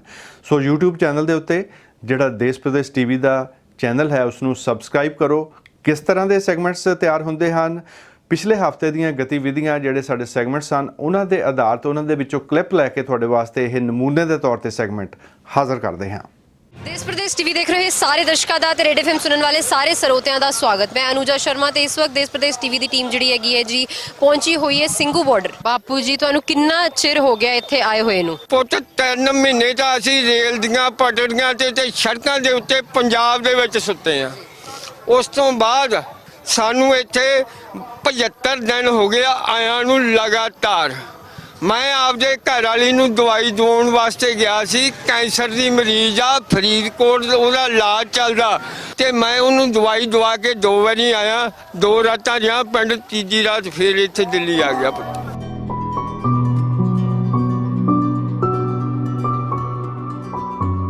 ਬਹੁਤ ਬਹੁਤ ਸਵਾਗਤ ਦੇਬੀ ਜੀ ਦੇਸ਼ ਪ੍ਰਦੇਸ਼ ਟੀਵੀ ਤੇ ਰੇਡ ਐਫਐਮ ਦੇ ਵਿੱਚ। ਸ਼ੁਕਰੀਆ, ਬਹੁਤ ਬਹੁਤ ਮਿਹਰਬਾਨੀ ਸਰ। ਦੇਬੀ ਜੀ ਪਹਿਲੇ ਤਾਂ ਕਿਉਂਕਿ ਆਪਾਂ ਦੇਖ ਰਹੇ ਹਾਂ ਜਿਹੜਾ ਇਹ ਅੰਦੋਲਨ ਹੈ ਉਹ ਸਾਰਿਆਂ ਨੂੰ ਬਹੁਤ ਆਪਣੇ ਵੱਲ ਅਟਰੈਕਟ ਕਰ ਰਿਹਾ ਆ, ਆਪਣੇ ਵੱਲ ਖਿੱਚ ਰਿਹਾ ਆ। ਤੁਹਾਨੂੰ ਇਹਦੀ ਕਿਹੜੀ ਅਜਿਹੀ ਚੀਜ਼ ਸੀ ਜਿਹਨੇ ਆਪਣੇ ਵੱਲ ਖਿੱਚਿਆ? ਇਹਦਾ ਹਿੱਸਾ ਹੀ ਅਸੀਂ ਮਹਿਸੂਸ ਕਰਦੇ ਹਾਂ, ਮਤਲਬ ਆਪਣੇ ਆਪ ਦਾ ਅਸੀਂ ਕੋਈ ਵੱਖਰੇ ਨਹੀਂ ਹੈਗੇ ਅੰਦੋਲਨ ਨਾਲੋਂ, ਕਿਉਂਕਿ ਕਿਸਾਨੀ ਸੰਘਰਸ਼ ਹੈ ਜਿਹੜਾ ਆਪਣੇ ਹੱਕਾਂ ਲਈ ਲੜਿਆ ਜਾ ਰਿਹਾ, ਆਪਣੀਆਂ ਫਸਲਾਂ ਬਚਾਉਣ ਲਈ, ਆਪਣੀਆਂ ਨਸਲਾਂ ਬਚਾਉਣ ਲਈ, ਆਪਣੀ ਹੋਂਦ, ਆਪਣੀ ਜ਼ਮੀਨ, ਆਪਣਾ ਵਜੂਦ ਬਚਾਉਣ ਦੀ ਲੜਾਈ ਆ। ਇੱਕ ਮੈਂ ਤੁਹਾਨੂੰ ਸਟੋਰੀ ਦੱਸਦੀ ਹਾਂ। ਕੱਲ ਪਰਸੋਂ ਆਪਾਂ ਗਏ ਸੀ ਟੀਕਰੀ ਬਾਰਡਰ, ਉੱਥੇ ਇੱਕ ਆਰਓ ਪਿਉਰੀਫਾਇਰ ਲਗਾਇਆ ਗਿਆ। ਜਿਹੜੀ ਲੈਂਡ ਸੀਗੀ ਉਹ ਹਿੰਦੂ ਦੀ ਹੈ, ਜਿਹੜਾ ਉੱਤੇ ਬੋਰ ਲਗਾਇਆ ਗਿਆ ਉਹ ਸਿੱਖ ਵੱਲੋਂ ਲਗਾਇਆ ਗਿਆ। ਉਹਦਾ ਜਿਹੜਾ ਉਦਘਾਟਨ ਕੀਤਾ ਗਿਆ ਉਹ ਇੱਕ ਮੁਸਲਿਮ ਵੱਲੋਂ ਕਰਵਾਇਆ ਗਿਆ। ਇਹ ਭਾਈਚਾਰਾ ਜਿਹੜਾ ਹੈਗਾ ਆ ਕਿੰਨਾ ਪਿਆਰਾ ਹੈਗਾ ਆ। ਬਿਲਕੁਲ ਬਿਲਕੁਲ। ਨਾਲੇ ਇਹ ਚੱਕਰ ਗੱਲ ਹੈ ਵੀ ਜਿੰਨਾ ਚਿਰ ਇਹ ਲੋਕੀ ਆਪਸ ਵਿੱਚ ਲੜਦੇ ਰਹਿੰਦੇ ਆ, ਉਹਨਾਂ ਨੂੰ ਕੁਰਸੀਆਂ ਵਾਲੇ ਖੁਸ਼ ਰਹਿੰਦੇ ਆ, ਠੀਕ ਆ ਵੀ ਇਹਨਾਂ ਨੂੰ ਇਸ ਕੰਮ ਮਿਲਾ ਰੱਖੋ। ਜਦੋਂ ਹੁਣ ਉਹ ਆਪਸ ਵਿੱਚ ਲੜਨੋਂ ਹਟ ਗਏ, ਆਪਣੇ ਹੱਕਾਂ ਦਾ ਪਤਾ ਲੱਗ ਗਿਆ, ਉਹਨਾਂ ਨੂੰ ਫਿਕਰ ਪੈ ਗਿਆ ਵੀ ਹੁਣ ਸਾਡੇ ਵੱਲੋਂ ਆਉਣ ਲੱਗਿਆ। ਤੂਫਾਨ ਸੀਨੇ ਵਿੱਚ, ਪੈਰਾਂ ਥੱਲੇ ਅੰਗਿਆਰ ਮੰਗਦੇ ਨੇ, ਇਹ ਆਪਣਾ ਹੱਕ ਮੰਗਦੇ ਨੇ, ਤੈਨੂੰ ਦਲਾਲ ਲੱਗਦੇ ਨੇ। ਇਸ ਵਕਤ ਇਹ ਕਿਸਾਨ ਮਜ਼ਦੂਰ ਏਕਤਾ ਹਸਪਤਾਲ ਹੈਗਾ ਹੈ, ਜਿਹੜੀ ਇੱਕ ਤਰ੍ਹਾਂ ਦੀ ਇਹਦੀ ਸੈਕਿੰਡ ਬ੍ਰਾਂਚ ਇੱਥੇ ਖੋਲੀ ਗਈ ਆ ਅਵਤਾਰ ਸਿੰਘ ਜੀ ਵੱਲੋਂ। ਇਹ ਇੱਕ ਫਾਰਮਾਸਿਸਟ ਹੈਗੇ ਆ ਤੇ ਇਹਦੇ ਨਾਲ ਨਾਲ ਹੀ ਇੱਕ ਉਹਨਾਂ ਦਾ ਜਿਹੜਾ ਪਿਛੋਕੜ ਹੈਗਾ ਆ ਉਹ ਕਿਸਾਨੀ ਦਾ ਵੀ ਹੈਗਾ ਆ। ਪਹਿਲਾਂ ਉਹਨਾਂ ਨੇ ਇੱਕ ਪਹਿਲਾਂ ਹਸਪਤਾਲ ਖੋਲ੍ਹਿਆ ਸੀਗਾ ਜਿਹੜਾ ਕਿ ਸਟੇਜ ਦੇ ਲਾਗੇ ਖੋਲ੍ਹਿਆ ਗਿਆ ਸੀ। ਉਹਨੂੰ 4 ਬੈੱਡ ਦਾ ਪਹਿਲਾਂ ਉੱਥੇ ਹਸਪਤਾਲ ਖੋਲ੍ਹਿਆ ਗਿਆ, ਹੁਣ ਉਹਨੂੰ ਵਧਾ ਕੇ 10 ਬੈੱਡਾਂ ਦਾ ਕਰ ਦਿੱਤਾ ਗਿਆ ਹੈ ਤੇ ਬਜ਼ੁਰਗਾਂ ਦੀ, ਨੌਜਵਾਨਾਂ ਦੀ ਕੇਅਰ ਕੀਤੀ ਜਾ ਰਹੀ ਹੈ। ਤੁਸੀਂ ਦੇਖ ਸਕਦੇ ਹੋ ਕਿ ਹਰ ਤਰੀਕੇ ਦੀ ਦਵਾਈ ਇੱਥੇ ਮੌਜੂਦ ਹੈਗੀ ਹੈ। ਇੱਥੇ ਇੱਕ ਹਰਿਆਣਾ ਦੀ ਕੁੜੀ ਹੈਗੀ ਆ, ਉਹ 15 ਸਾਲ ਤੋਂ ਪ੍ਰੈਕਟਿਸ ਕਰ ਰਹੀ ਹੈ, ਡਾਕਟਰੀ ਦੀ ਪ੍ਰੈਕਟਿਸ ਕਰ ਰਹੀ ਹੈ। ਰਾਖੀ ਜੀ, ਤੁਸੀਂ ਇੱਥੇ ਕਿੰਨੇ ਚਿਰ ਤੋਂ ਮੌਜੂਦ ਹੋ ਤੇ ਇੱਥੇ ਕੀ ਸੇਵਾ ਕਰ ਰਹੇ ਹੋ? जब से आंदोलन चला था दूसरे दिन से लेकर और अब तक है, और मेडिसिन को लेकर बाकी सारी चीज़ें यहाँ पे प्रोवाइड होती हैं, क्योंकि अब ये सारे जानने लगे हैं तो उनको पता है कि ये बेटी उपलब्ध करवा देगी। केवल मेडिसिन ही नहीं, छोटे से सामान से लेकर बड़े तक का सामान आपको यहाँ पे प्रोवाइड हो सकता है, जैसे इनर हुई, चप्पल हुई, जूते हुए, ब्रूस हुई, टूथपेस्ट हुआ, नी कैप हुई, इसके अलावा छोटी छोटी एक्स्ट्रा सारी चीज़ें, मतलब ये कह सकते हो आप छोटा सा मॉल। यदि नहीं भी होता है तो हम लोग अपने को बोल देते हैं कि आप 2 दिन बाद आओगे तो आपको वो चीज़ प्रोवाइड हो जाएगी, और फिर भी उनको हमें लगता है कि अर्जेंट है तो या तो हम किसी को भेज के स्कूटी की चाबी दे के उनको कह देते हैं आप ले आओ, या फिर हम कहीं ना कहीं से उनके लिए प्रोवाइड करवा देते हैं। ਤੇ ਇਸ ਵਕਤ ਅਸੀਂ ਖੜੇ ਹਾਂ ਜੀ ਸਿੰਘੂ ਬਾਰਡਰ ਤੇ। ਅੱਜ ਗੱਲਬਾਤ ਕਰਾਂਗੇ ਜਗਸੀਰ ਸਿੰਘ ਜੱਗੀ ਜੀ ਦੀ, ਜਿਨ੍ਹਾਂ ਨੂੰ ਆਪਾਂ ਸਭ ਬਕਾਇਦਾ ਜਾਣਦੇ ਹਾਂ। ਸੋਸ਼ਲ ਮੀਡੀਆ ਤੇ ਬਹੁਤ ਜ਼ਿਆਦਾ ਫੋਟੋਜ਼ ਵਾਇਰਲ ਹੋਈਆਂ ਸੀਗੀਆਂ, ਵੀਡੀਓਜ਼ ਵਾਇਰਲ ਹੋਈਆਂ ਸੀਗੀਆਂ। ਸੈਫ ਇੰਟਰਨੈਸ਼ਨਲ ਆਰਗੇਨਾਈਜੇਸ਼ਨ ਵੱਲੋਂ ਜਗਸੀਰ ਸਿੰਘ ਜੱਗੀ ਜੀ ਦੇ ਵਾਸਤੇ ਘਰ ਬਣਾ ਕੇ ਦਿੱਤਾ ਜਾਏਗਾ। ਅੱਜ ਅਸੀਂ ਪਹੁੰਚੇ ਹਾਂ ਜੀ ਪਿੰਡ ਭੰਦੇਰ, ਜ਼ਿਲ੍ਹਾ ਬਰਨਾਲਾ, ਬਾਬਾ ਜਗਸੀਰ ਸਿੰਘ ਜੱਗੀ। ਉਹ ਇਹਨਾਂ ਦੀਆਂ ਸੇਵਾਵਾਂ ਨੂੰ ਮੱਦੇਨਜ਼ਰ ਰੱਖਦੇ ਹੋਏ ਅਸੀਂ ਸਿੱਖੀ ਅਵੇਅਰਨੈਸ ਫਾਊਂਡੇਸ਼ਨ ਕੈਨੇਡਾ ਅਤੇ ਭਾਈ ਸ਼ਮਨਦੀਪ ਸਿੰਘ ਜੀ ਦੇ ਵੱਲੋਂ ਇਹਨਾਂ ਦੇ ਘਰ ਬਣਾਉਣ ਦੀ ਜੋ ਸੇਵਾ ਹੈ ਉਹ ਸਾਡੀ ਸੰਸਥਾ ਨੇ ਲਈ ਹੈ। ਨਗਰ ਦੀ ਪੰਚਾਇਤ ਦੇ ਵੱਲੋਂ ਇਹਨਾਂ ਨੂੰ ਜਗ੍ਹਾ ਦਿੱਤੀ ਗਈ ਹੈ। ਬਹੁਤ ਜਲਦੀ ਇਹਨਾਂ ਦੇ ਜੋ ਘਰ ਦੀ ਹੈ ਸੇਵਾ ਉਹ ਸ਼ੁਰੂ ਕਰਾਂਗੇ ਤੇ ਸਾਰਾ ਘਰ ਅਸੀਂ ਮੁਕੰਮਲ ਕਰਾਂਗੇ। ਤੇ ਇਸ ਵਕਤ ਅਸੀਂ ਮੌਜੂਦ ਹਾਂ ਜੀ ਸਿੰਘੂ ਬਾਰਡਰ ਤੇ, ਹਾਊਸ ਨੰਬਰ 1 ਸੰਧੂ ਨਿਵਾਸ ਕਿਸਾਨ ਨਗਰ ਦੇ ਵਿੱਚ। ਤੁਸੀਂ ਦੇਖ ਸਕਦੇ ਹੋ ਕਿ ਕਿਸ ਤਰੀਕੇ ਨਾਲ ਇੱਥੇ ਇੱਕ ਘਰ ਬਣਾ ਲਿਆ, ਗੈਰਾਜ ਵੀ ਬਣਾ ਲਿਆ ਆ, ਬੈਰੀਕੇਡਿੰਗ ਲਗਾਈ ਗਈ ਆ। ਕੋਈ ਵੀ ਗੱਡੀ ਆਏਗੀ ਤੇ ਇਹਨੂੰ ਹਟਾ ਕੇ ਦਰਵਾਜ਼ਾ ਬਣਾਇਆ ਗਿਆ ਆ। ਕੱਪੜੇ ਸੁੱਕਣੇ ਪਾਉਣ ਵਾਸਤੇ ਸਟੈਂਡ ਲਗਾਏ ਗਏ ਨੇ। ਆਪਾਂ ਅੰਦਰ ਜਾ ਕੇ ਤੁਹਾਨੂੰ ਦਿਖਾਉਣ ਦੀ ਕੋਸ਼ਿਸ਼ ਕਰਾਂਗੇ ਕਿ ਟੀਵੀ ਲੱਗਾ ਹੋਇਆ ਆ, ਖਬਰਾਂ ਸੁਣਨ ਵਾਸਤੇ ਪੂਰਾ ਅਰੇਂਜਮੈਂਟ ਹੈਗਾ ਆ ਕਿ ਜੇਕਰ ਖੇਤੀ ਕਾਨੂੰਨਾਂ ਨੂੰ ਅਗਰ 6 ਮਹੀਨੇ 7 ਮਹੀਨੇ ਵਾਪਸ ਨਹੀਂ ਲਿਆ ਜਾਏਗਾ, ਇੱਥੇ ਬੈਠੇ ਹੋਏ ਨੇ ਤੇ ਬਾਹਰ ਆ ਕੇ ਦੇਖਿਆ ਜਾਵੇ ਤੇ ਬੈਠਣ ਦਾ ਅਰੇਂਜਮੈਂਟ ਕੀਤਾ ਗਿਆ ਆ। ਨੈਟ ਹਰੇ ਤੇ ਪੀਲੇ ਰੰਗ ਦੀ ਹੈ ਤੇ ਬੈਠਣ ਵਾਲੀ ਥਾਂ ਨੂੰ ਵੀ ਹਰੇ ਤੇ ਪੀਲੇ ਰੰਗ ਦਾ ਹੀ ਕੀਤਾ ਗਿਆ ਆ। ਇਹਨਾਂ ਨੇ ਆਪਣਾ ਇੱਕ ਗੈਸਟ ਰੂਮ ਵੀ ਬਣਾਇਆ ਹੈ। ਕੋਈ ਵੀ ਇਹਨਾਂ ਨੂੰ ਮਿਲਣ ਆਉਂਦਾ ਉਹ ਇਹਨਾਂ ਦਾ ਮਹਿਮਾਨ ਹੈਗਾ ਆ। ਜਿਹੜੀ ਕਿਚਨ ਹੈ ਇਹਦੇ ਵਿੱਚ ਤੁਹਾਨੂੰ ਹਰ ਚੀਜ਼ ਦੀ ਅਵੇਲੇਬਿਲਿਟੀ ਦਿਖ ਜਾਏਗੀ। ਜਿਹੜੀ ਮਧਾਣੀ ਹੁੰਦੀ ਹੈ ਉਹ ਵੀ ਇੱਥੇ ਮੌਜੂਦ ਆ। ਅਮਨ ਜੀ, ਤੁਸੀਂ ਤਾਂ ਇੱਥੇ ਘਰ ਵਸਾ ਲਿਆ ਆਪਣਾ ਇੱਕ ਹੁਨਰ ਵੀ ਸੀਗਾ ਕਿ ਇੱਥੇ ਆਪਾਂ ਅਜ਼ਮਾਈਏ, ਤੇ ਇੱਕ ਇਹ ਸੀਗਾ ਕਿ ਲੜਾਈ ਲੰਬੀ ਹੈ ਤੇ ਪ੍ਰੋਪਰ ਘਰ ਬਣਾ ਕੇ ਕਿਵੇਂ ਰਿਹਾ ਜਾਵੇ। ਇੱਥੋਂ ਤੋਂ ਦੇਖੋ ਸਾਡੇ ਸਾਹਮਣੇ ਵੀ ਆ, ਉਹ ਕੌਣੀ ਨਿਵਾਸ ਹੈ, ਉਹ ਕੌਣੀ ਤੋਂ ਨੇ। ਅਸੀਂ ਪ੍ਰੋਪਰ ਹਰ ਚੀਜ਼ ਦੀ ਫੈਸਿਲਿਟੀ, ਕਿ ਸਾਡੀ ਗੱਡੀ ਵੀ ਪ੍ਰੋਪਰ ਖੜੀ ਰਵੇ, ਸਿਸਟੇਮੈਟਿਕ ਢੰਗ ਦੇ ਨਾਲ ਅਸੀਂ ਪ੍ਰੋਪਰ ਇਹ ਪੂਰਾ ਸੈਕਟਰ ਬਣਾ ਦੇਣਾ। ਵੈਸੇ ਉਹ ਮੰਨ ਜੇ ਤਾਂ ਚੰਗਾ, ਨਹੀਂ ਤਾਂ ਫਿਰ ਪੱਕੇ ਡੇਰੇ ਆ ਇੱਥੇ। ਤੇ ਇਹ ਹੁਣ ਜਿਵੇਂ ਕਿਸਾਨ ਨਗਰ ਆ ਤਾਂ ਅਸੀਂ ਕਿਸਾਨ ਨਗਰ ਇੱਥੇ ਵਸਾ ਕੇ ਦਿਖਾ ਦੇਣਾ ਜੀ ਉਹਨੂੰ। ਇਹ ਜ਼ਮੀਰ ਦੀ ਗੱਲ ਆ, ਇਹ ਸਾਡੀ ਹੋਂਦ ਦੀ ਗੱਲ ਆ, ਵਜੂਦ ਦੀ ਗੱਲ ਆ। ਇਸ ਕਰਕੇ ਡਟੇ ਰਹਾਂਗੇ, ਡਟੇ ਸੀ ਤੇ ਡਟੇ ਰਹਾਂਗੇ ਤੇ ਆਪਦੇ ਹੱਕ ਲੈ ਕੇ ਜਾਵਾਂਗੇ ਤੇ ਬੈਠੇ ਆ ਜੀ। ਦੁਨੀਆ ਬੇਰਾਂ ਦਾ ਕੋਈ ਨਹੀਂ ਵਿਗੜਿਆ ਵੇ, ਥੱਲੇ ਚੱਕ ਕੇ ਧੋ ਕੇ ਟੋਕਰੀ ਦੇ ਵਿੱਚ ਪਾਲ ਗਏ ਨਾ ਤੇ ਉਹ ਦੁਬਾਰਾ ਫਿਰ ਖਾਣ ਵਾਲੇ ਬਣ ਜਾਂਦੇ ਆ। ਅਜੇ ਵੀ ਮੋਦੀ ਸਾਹਿਬ ਮੌਕਾ ਨਹੀਂ, ਸੰਘਰਸ਼ ਤੈਨੂੰ ਬਹੁਤ ਤੰਗ ਕਰੂਗਾ, ਤੇਰਾ ਬਹੁਤ ਨੁਕਸਾਨ ਕਰੂਗਾ। ਅਸੀਂ ਦਿੱਲੀ ਦਾ ਨਹੀਂ ਨੁਕਸਾਨ ਕਰਨਾ, ਪਰ ਤੈਨੂੰ ਮੋਦੀ ਸਾਹਿਬ 21 ਦੀ 31 ਪਾ ਕੇ ਜਾਵਾਂਗੇ। ਕੈਮਰਾਮੈਨ ਰਾਜੇਸ਼ ਦੇ ਨਾਲ ਅਨੂਜਾ ਸ਼ਰਮਾ, ਦੇਸ਼ ਪ੍ਰਦੇਸ਼ ਟੀਵੀ, ਸਿੰਘੂ ਬਾਰਡਰ। ਸੋ ਤੁਸੀਂ ਇਸ ਤੋਂ ਅੰਦਾਜ਼ਾ ਲਾ ਸਕਦੇ ਹੋ ਕਿ ਸਾਡੀ ਟੀਮ ਵੱਲੋਂ ਤੁਹਾਡੇ ਵਾਸਤੇ ਕਿੰਨੀ ਮਿਹਨਤ ਕੀਤੀ ਜਾਂਦੀ ਹੈ। ਹਰ ਰੋਜ਼ ਜਿਹੜੇ ਹਨ ਨਵੇਂ-ਨਵੇਂ ਸੈਗਮੈਂਟਸ ਅਤੇ ਅਪਡੇਟਸ ਤਿਆਰ ਕੀਤੀਆਂ ਜਾਂਦੀਆਂ ਹਨ। ਇਸ ਦੇ ਵਾਸਤੇ ਅਸੀਂ ਤੁਹਾਨੂੰ ਬੇਨਤੀ ਕਰਦੇ ਹਾਂ ਕਿ ਸਾਡਾ ਜਿਹੜਾ ਦੇਸ਼ ਪ੍ਰਦੇਸ਼ ਟੀਵੀ ਦਾ YouTube ਚੈਨਲ ਹੈ ਇਸ ਨੂੰ ਸਬਸਕ੍ਰਾਈਬ ਕਰੋ, ਕਿਉਂਕਿ ਜਿਹੜਾ ਹੁਣ ਫਿਊਚਰ ਹੈ ਇਹ ਸੋਸ਼ਲ ਮੀਡੀਆ ਦਾ ਹੀ ਹੈ। ਅਸੀਂ ਦੇਸ਼ ਪ੍ਰਦੇਸ਼ ਟੈਲੀਵਿਜ਼ਨ ਪ੍ਰੋਗਰਾਮ ਨੈਸ਼ਨਲ ਵਾਈਡ 1992 ਤੋਂ ਪੇਸ਼ ਕਰਦੇ ਆ ਰਹੇ ਹਾਂ।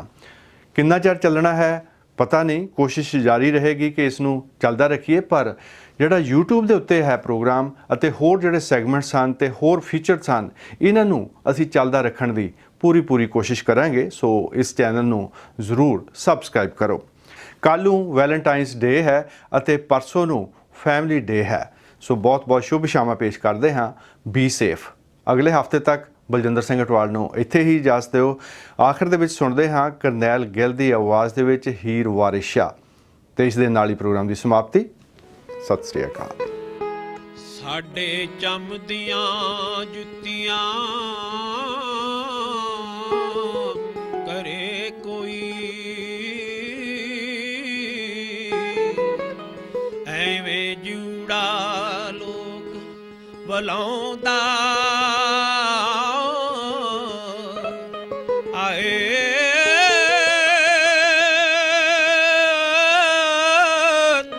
ਤੇ ਇੱਕ ਬਾਜ਼ ਤੋਂ ਕਾਗ ਨੇ ਗੂੰਜ ਖੋਹੀ। ਵੇਖਾਂ ਚੁੱਪ ਹੈ ਕਿ ਕੁਰਲਾਉਂਦਾ ਏ।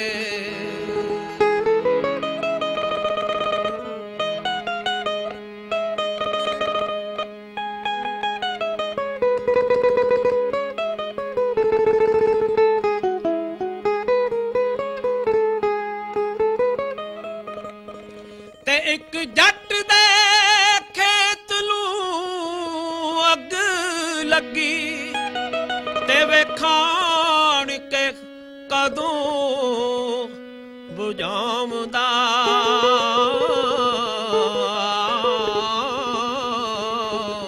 ਤੇ ਵੇਖਾਂ ਆਣ ਕੇ ਕਦੋਂ ਬੁਝਾਉਂਦਾ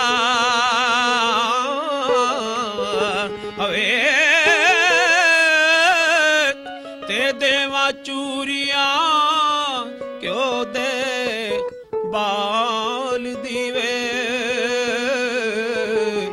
ਵਾਰਿਸ ਸ਼ਾਹ ਜੇ ਸੁਣਾ ਮੈਂ ਆ